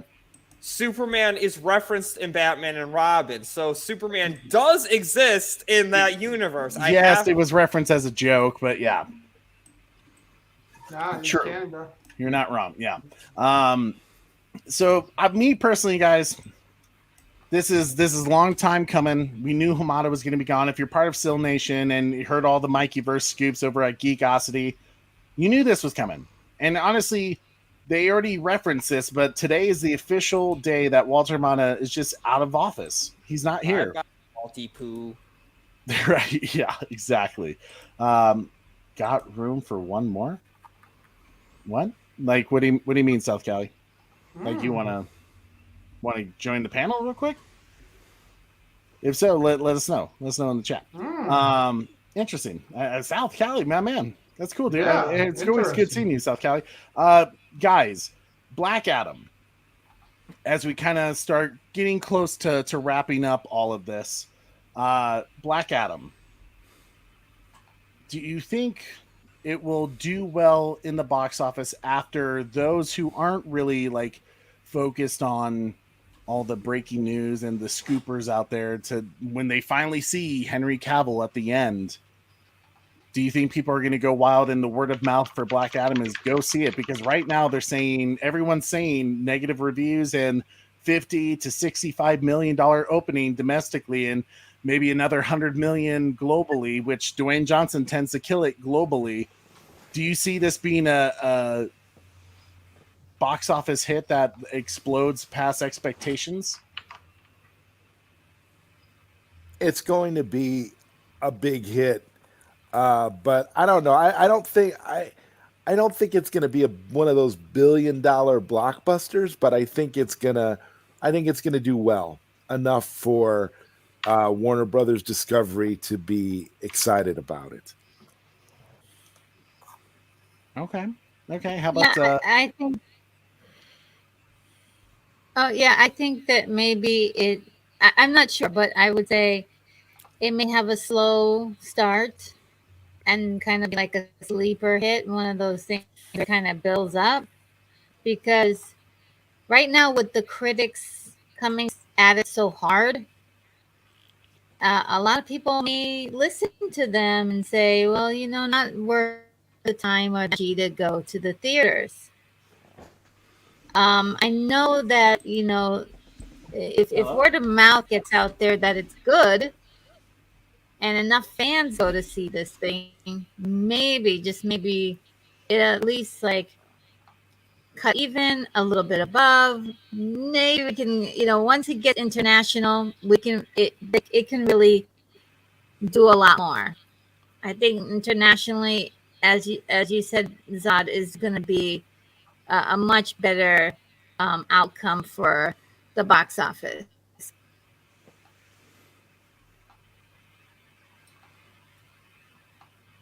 Yeah. Trey, did we lose Trey? Maybe. Yeah. That sounds no, like I'm trying to send South Cali the link real quick. So go ahead, Savage.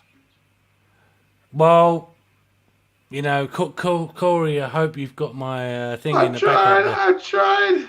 Yeah. You know what I mean? It's come to this point now where, it's we may as well nuke the entire site from orbit. The whole Restore the SnyderVerse fandom is in a mess. It's time to have some peace between each other. Build some barriers. Build some bridges. And I really hope the best for everyone. But at the end of the day, this whole thing has turned into a whole mess. And I'm going to be supporting Black Adam tomorrow. Going to see it with my brother. And we'll be talking at the weekend about, what Black Adam is and, what it's all about. So we'll see how that works out. I'm excited for that, dude. That's gonna be good. How about you, Batan? Well, I'm excited for Black Adam because you know what? This is the first time that I'm using PTO, pay time off, just for something stupid like this, just for fun, just for me. So that's why I'm just. My God, I hope it's not a bad movie. Wow. If it is, you should message Dwayne Johnson and say, I need a bottle of that tequila and I need you to pay for the day I took off. Exactly. Nah, because he's a big guy. I'll be like, do you know what? I'll knock you the fuck out. But I mean, here's the thing though with critics though. Why is Snyder Nation listening to critics now? I'm seeing all these major SnyderVerse accounts pulling up Rotten Tomatoes saying, "Oh, it's a bad movie." I'm like, are you serious? You guys are doing that with Rotten Tomatoes. Really? Yeah. It's just no, I think what's going to happen, I think this film will be slow, but I'm calling it. It will be $1 billion. I think it will be a slow burn, but I think it will reach that $1 billion mark because it has The Rock in it, and Henry Cavill's post-credit scene is going to leak. Remember, there was a joke. Does anyone watch those pitch meetings on YouTube with Ryan George and? Oh yeah.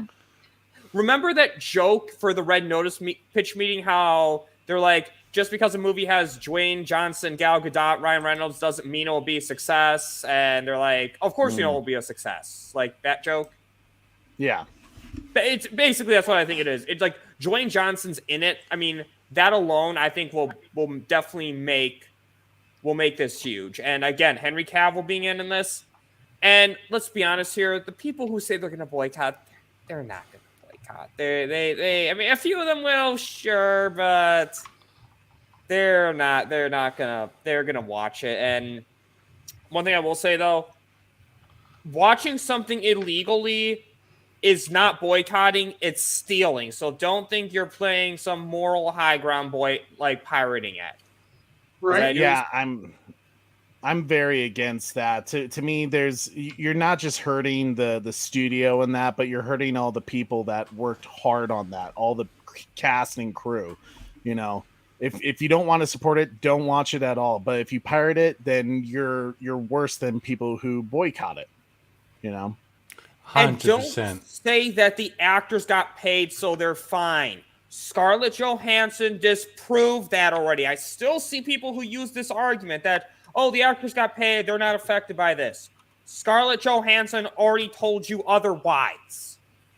I can tell you, I can tell you right now. My cousin's a costume designer, has won an Oscar for the Duchess. Look it up if you don't believe me. And it doesn't work that way. If you fuck up on one, the next thing will not happen. It's a domino effect.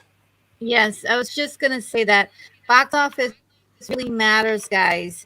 So if you really like something, go out there and watch it and support it with your hard-earned money.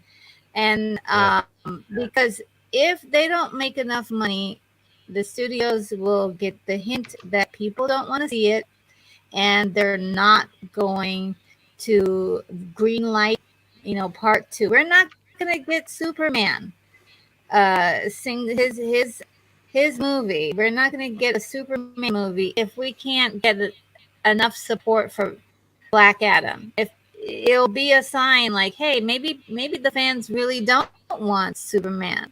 That's right.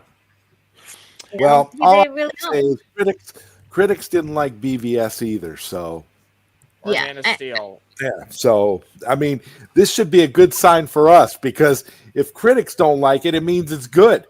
The only thing that I'm scared about is that Scott Mendelson gave it a good review, and we already know that Scott Mendelson is not a very good judge of film. So yeah.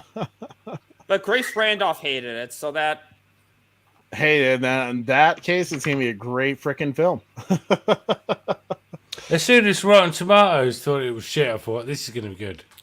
Yeah, Right, fuck yeah. Rotten Tomatoes. Like, I mean, who cares about what Rotten Fruit thinks? Which, by the way, tomato is a fruit, so that was not incorrect. Nah, come on, let's be honest. Anyone that needs a fucking silly site on the internet to tell them what to enjoy or not to enjoy is a fucking retard at the end of the day. So I actually had a friend of mine one time who said that critics know best for what films are good because they went to film school. An actual argument. Oh, you never eat. Oh, honestly, you don't even know. My friends that are film critics, so yeah, they're just like that. Well, guys, some exciting news. We have another guest. This is his first time on the Bat channel, and I've seen him in the chat for a long time. So I'm very excited to have him here, Mr. South Cali Guy 87. What's up, brother?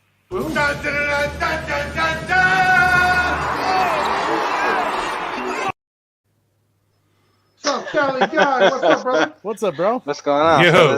And hello, and lady as well. Yeah, man. How's it going? Having a great day. I don't know. That's the best way to describe it right now. Just having a great day. Yeah, Right. obviously the news about Hamada leaving. What as we kind of talked about throughout all tonight, maybe just give us a general thoughts.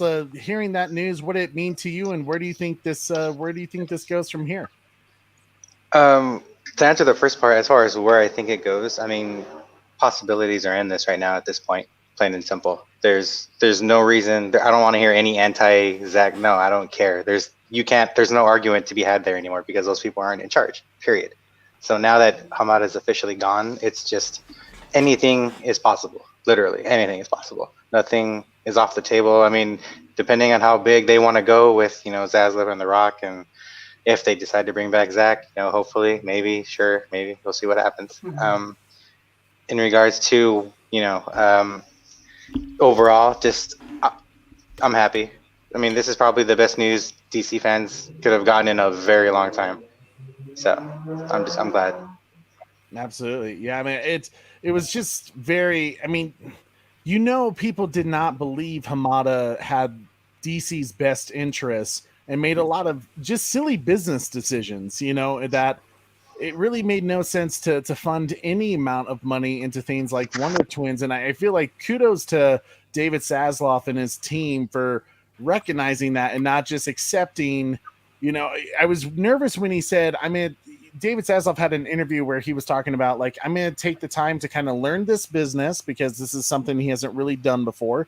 He's like, I'm going to pull in all my sources and listen to the team that's there now, and then we'll make our decision. So to me, that sounded like, oh man, this is going to take time, and this is going to give Hamada a chance to maybe advocate for himself about why he's right and why other people are wrong, and try to influence Zaslav. And it seems like he saw through the bullshit and wasn't going to stand for it very much longer, and was okay of kind of throwing it in Hamada's face to the point where he was basically begging him to quit.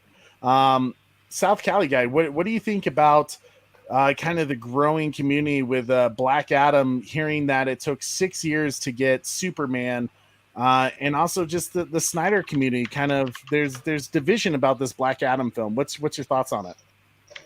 Well, the fact that it took 6 years just to get Henry Cavill back in the suit, that's, as a fan, that's very infuriating. The fact that fans were kind of held, you know, this talent was kept from them, and Henry Cavill getting to be on screen again as Superman. Forget, you know, what fans are saying. The fact that Henry, the person who literally started all of this as Superman, and he's being held back from not only necessarily doing his job, but just letting the fans get more of seeing him again. Like, that opportunity was just being robbed every single time. And it didn't have to even be Zach. It was a number of different people trying to just let Henry be Superman again, and they just weren't having it. Like, as a fan, that's just, why would you do that? You know, that you just get to thinking that it doesn't make any sense whatsoever. It just doesn't. Yeah. And as far as the division goes, you know, I'm not going to speak on anybody else. Me personally, I've always been a DC fan. I'm horror, like, hook it to my veins all day long, you know. I want to see what they have to offer now. That doesn't mean I'm not going to have an opinion about it, but I you know, I want everything. I do. I'm that DC person where I'm not going to have a bias. I'll have my opinion just like everybody else will, but I'm not going to say, you know, this person shouldn't do it or this person can't do it. No, that's to me, that's stupid. That's idiotic. So I just, you know, if you're going to support it and you're going to go see Black Adam, go see Black Adam. If you're not, because you're on the fence about what that entails, then don't go see it. But that's your conscious decision that you are making. Don't try to enforce that on anybody else. Let them enjoy whatever it is that they're going to enjoy, period. So. And then in terms of Man of Steel 2, we've kind of talked about this earlier about where we think it should go and who the director should be. Obviously, the majority of the community kind of wants to see Zach back in that seat, but he's also very busy on all the cool things he's doing over at Netflix. So where would you like to see Man of Steel 2 go in, and who's the director? I haven't actually given much thought to that. There's a bunch of people who could take that job. There's always, you know, the guilty pleasure. I would like to see Zach do, you know, another Superman film, but I know that right now that's literally not in the cards for him. He's a very busy person right now. So, you know, in regards to who could do it, there's plenty of people that could do it. I don't know who would be willing to take that on, because you're going to be kind of not necessarily a shadow, so to speak, but you're going to have to live up to certain expectations, clearly. So it's tough. It could be anybody. It could literally be, you know, Zach. It could be Macquarie. Who knows? Patty Jenkins. No. Well, I mean, that was actually brought up recently too, where she said that she had finished the final part of Wonder Woman 3, and she did mention that Jeff Johns helped her with it again, which you guys know how I felt about Wonder Woman 1984. There was a reason when she didn't learn anything from Wonder Woman 1984, and that's the problem. That's why she shouldn't direct Wonder Woman 3 either. Yep. Well said, Zod. Yeah, if she had learned her lesson, that'd be different. And that's actually why I was okay with her directing Wonder Woman 3 at first. I was optimistic she learned her lesson. You know, I think... Sorry, go ahead, Savage. I've got a feeling that Patty Jenkins and Ryan Johnson are friends, because they're just like fucking everything up. You are like... Oh my God. I can just tell, Savage, you're just lit right now, my man. That's the reason. Are you drunk or high? That's what I want to know. Both. Fucking both, no, you motherfucker. can't be both, because if you're both, one's a depressant, one's a stimulant, so they cancel each other out. Seriously, come on. He's a motherfucking Batman. Motherfucking Batman. We should do a special cocaine stream. See what you think about gosh. that. No. No. One space cake was enough drugs for me. Oh my god. You went there. Oh my god. Saturday cocaine stream. Cocaine stream. Let's see what the fandom thinks about that. Oh god. Oh my. Right. Well, guys, as we come to the end of this show, I really appreciate all of you guys being here. In South Cali, man, it was like awesome to have you here on our show for the first time too. Sorry that it was towards the end, but it was absolute blast having you guys here. And as always, you guys know what I like to do. I like to roll out the red carpet for my people that hung out with me for this fire show today. Like seriously, I didn't imagine it was going to be this like explosive and fun, and just having Mikey Sutton here and everybody. Jeffrey Watchtower. I knew it was gonna be fun with Savage, but what can you expect? You know, Savage is going to tell us what we need to do to them, right? What are we going to do to them, Savage? Yeah, what I'm going to tell you now from the great words of the excellent Lieutenant Ripley, what we should do to the Zack Snyder fandom in general, everyone. Look, let's just bug out and call it even, okay? What are we talking about this for? I say we take off and nuke the entire site from orbit. It's the only way to be sure. Fucking A. Oh, hold on. Never thought I'd be saying that about Zack oh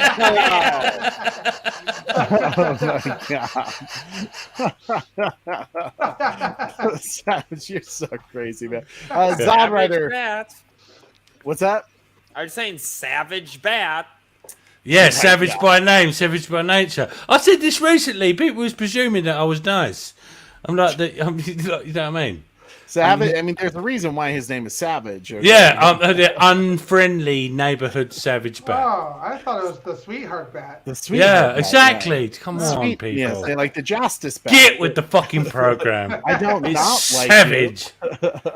Let's start with South Cali guy, and then we'll go Savage, Batan, Retro, and then Zod.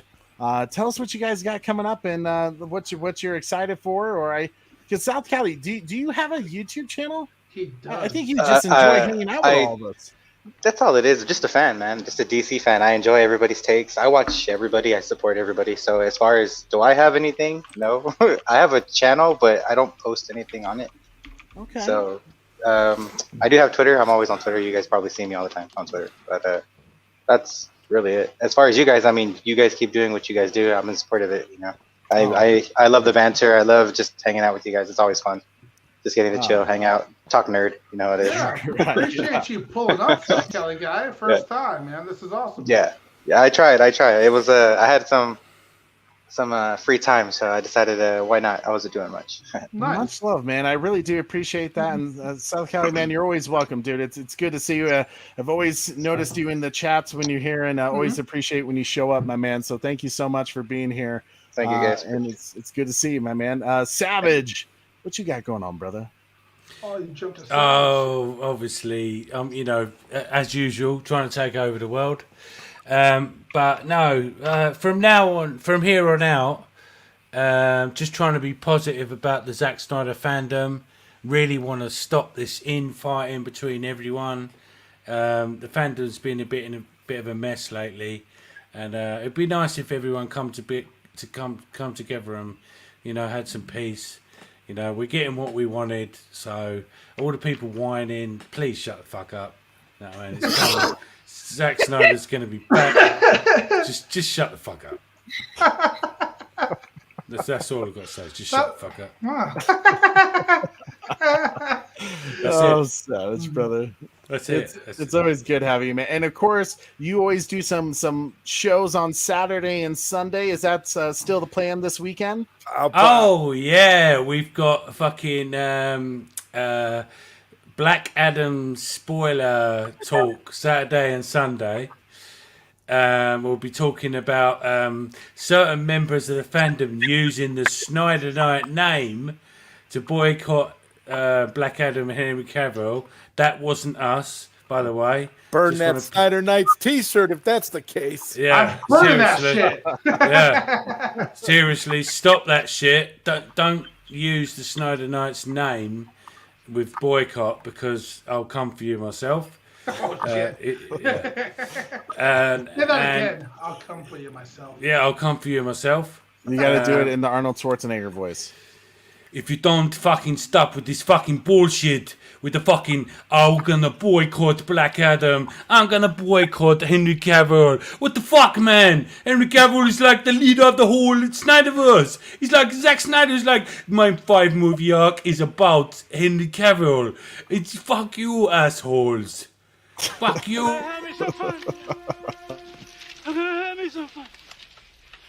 I'm gonna have me some fun. I'm gonna have me some fun. I'm gonna have me some fun. So the moral of the story is stop using the Snyder Knights name in association with boycotts because we are actually, seriously, there's going to be some Michael Myers shit going on. Yeah. He's gonna have him some fun. He's gonna have him some fun. Man, my man, Bat Dan's thoughts, killing it with some of them Star Wars streams lately, my man. What you got going on? Well, my latest video I have is my review of Super Pets, which I did to kind of prepare for Black Adam, since it's another Dwayne Johnson DC movie that came out this year. I really liked that video. It was a good video. Oh, thank you. Yeah, I'm that one is actually growing. You know, I never know which videos are gonna like do well and which ones aren't, but you know. And fun fact, you know, you'll find out who the that random dog is in my thumbnail if you watch the video. Oh, which I do want to clarify. The name is not initials related to a beta. I do hate that my dog's name sounds very similar to a beta's name, but it was spelled differently. It wasn't initials, just to clarify. Oh, it's on a tangent. Anyway, check out that video. I'll try to get a non-spoiler Black Adam video out Thursday or Friday. Probably Friday because I have band rehearsal on Thursday. And yeah, check that out. If I go on other people's shows and talk spoilers, you'll see that there. But yeah, check out Batman's thoughts. Check out my Black Adam video. I may do a video just about the post-credit scene and maybe even a boycott topic. I have off on Fridays, so a lot of time to get some videos recorded for my channel. So check out Batman's thoughts and do not fucking boycott Black Adam, you fake-ass SnyderVerse fans. Yeah, that's right, motherfucker! Detroit! Detroit, boy! Detroit, boy! Detroit! Oh man, this stream is just like crazy tonight. Oh, by the way, if you are under 21 in America, or I don't know what the age is in Europe, but if you're underage, don't drink. I'll put that little PSA on there so that people don't whine that we encourage drinking. He may have just saved our stream from copyright strike, you know, from being Savage, don't drink. Well, unfortunately for you Americans, we're allowed to drink when we're 18. But we do it a lot earlier. But we do not condone you drinking before your age officially on this channel, I assume, Trey. We don't officially condone it. I do. I mean, you make your choices. Listen to your parents. Tell them and love them. Retro, the lovely Retro Nerd Girl. Such a blast to finally have you on. What you got coming up? Some great movie reviews, I hope. Yeah, I have one dropping on Sunday, so I'm excited about that. And a few more in the works. I'm cooking them up, but and cooking up some other stuff, but that's the main thing. So subscribe to the channel and just hang out on Sunday and take a look and see what I got there. Awesome. Nice. Any hints that we can have of what the movie review on Sunday would be? Yeah, it's Millennium, released in 1989. Pow.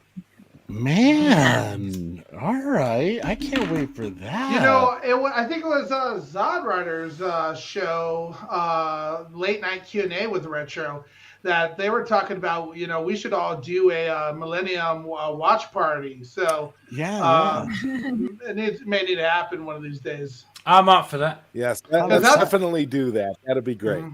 Yeah, that Yeah. would be cool. I think you said I'm sure Retro would agree. Yeah, definitely. I dig that. That would be fun because I don't think I've ever seen that. But my man, it's an interesting movie. My man Zald Reiter. What you got going on? Yes, sir. Well, this Saturday coming up, you'll be able to catch me and the Savage Bat teaming up for our big Black Adam stream on Saturday, and then there's gonna be that Sunday show.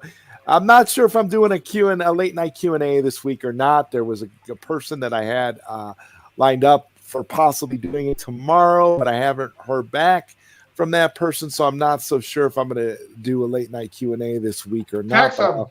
But I'll definitely be back next week. Yeah.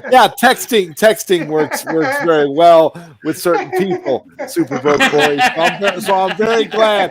Again, there's a lot to be said about that. That actually works.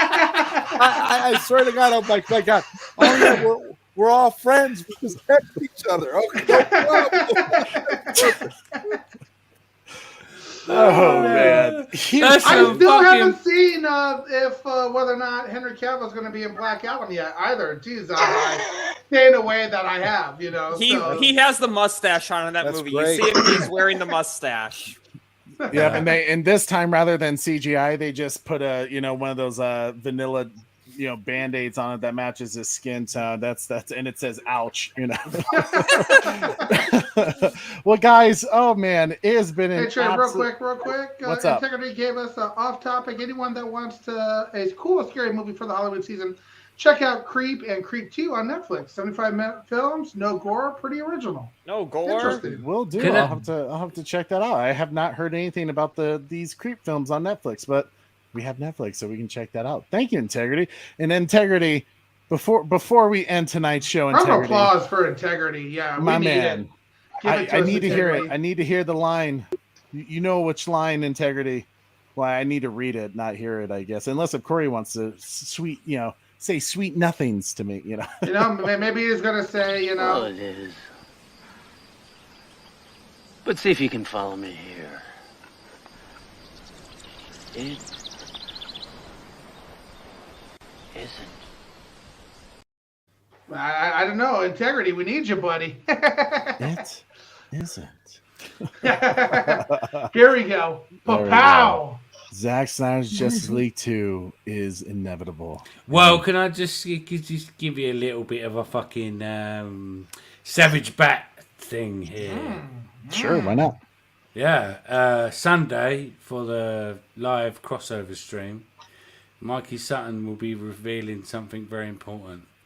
Ooh. That's all I can say. Ooh. My man. And just like that, Integrity doesn't disappoint, and this time, Savage doesn't disappoint. Right? It's going to be a fire stream on Sunday. Integrity knew the entire time. I swear, man. Never a doubt. It's always inevitable. Integrity's always been. Oh my God! Okay, it's happening. Everybody stay calm. What's the procedure, everyone? What's the procedure? Stay calm. Wait. Everybody calm down. He's Zack Sorry Snyder. about that. I cut you off. I know. It was bad timing, but yeah, he's Zack Snyder. He's Zack Snyder. Guys, I just want to say thank you Integrity so 101, much. Are you Zack Snyder? That would be awesome if he was. And in Right. that case, come But on our show. Before you kill it off completely, Trey, I have to say, since we've been streaming the brand new Zack Snyder's Justice League shirt on Ink to the People has raised like $1,500, $2,500 overall. But like since we've been streaming, How many people bought their shirt during this stream? I know I did. Probably I about bought it during the stream. 130 So did I. bought I their bought- shirt during yeah. the stream. Yeah, I'll pull it up for those who haven't seen it yet.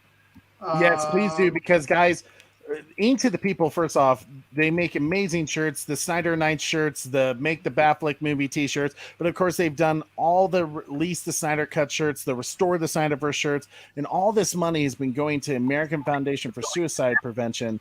And guys, like that right there, you get a dope ass shirt and the money goes to a great cause. Like, can it be any better? I don't think so.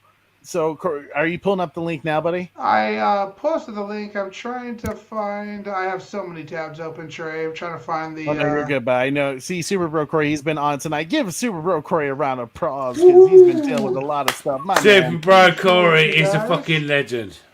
Oh man, I appreciate you. I know I'm saying enough, Super Bro, but you're the best, and that's why you are the best co-host I could ever ask That's for. it there, though. So looking good. But yeah, when we started, it was like $1,300 raised so far, and it's been insane. We're just watching it tick up. So you can tell the fans, over 234 so people are getting excited. I'm gonna order mine after the stream, but link is in the in the chat, so make sure you guys pick it up. Absolutely, Yeah, guys, definitely get one of those shirts. Support Zach, support the American Foundation for Suicide Prevention. That's what made this community great in the first place. And this right here, all these people like coming together. First time Retro's ever been on our show. First time for South Cali guy.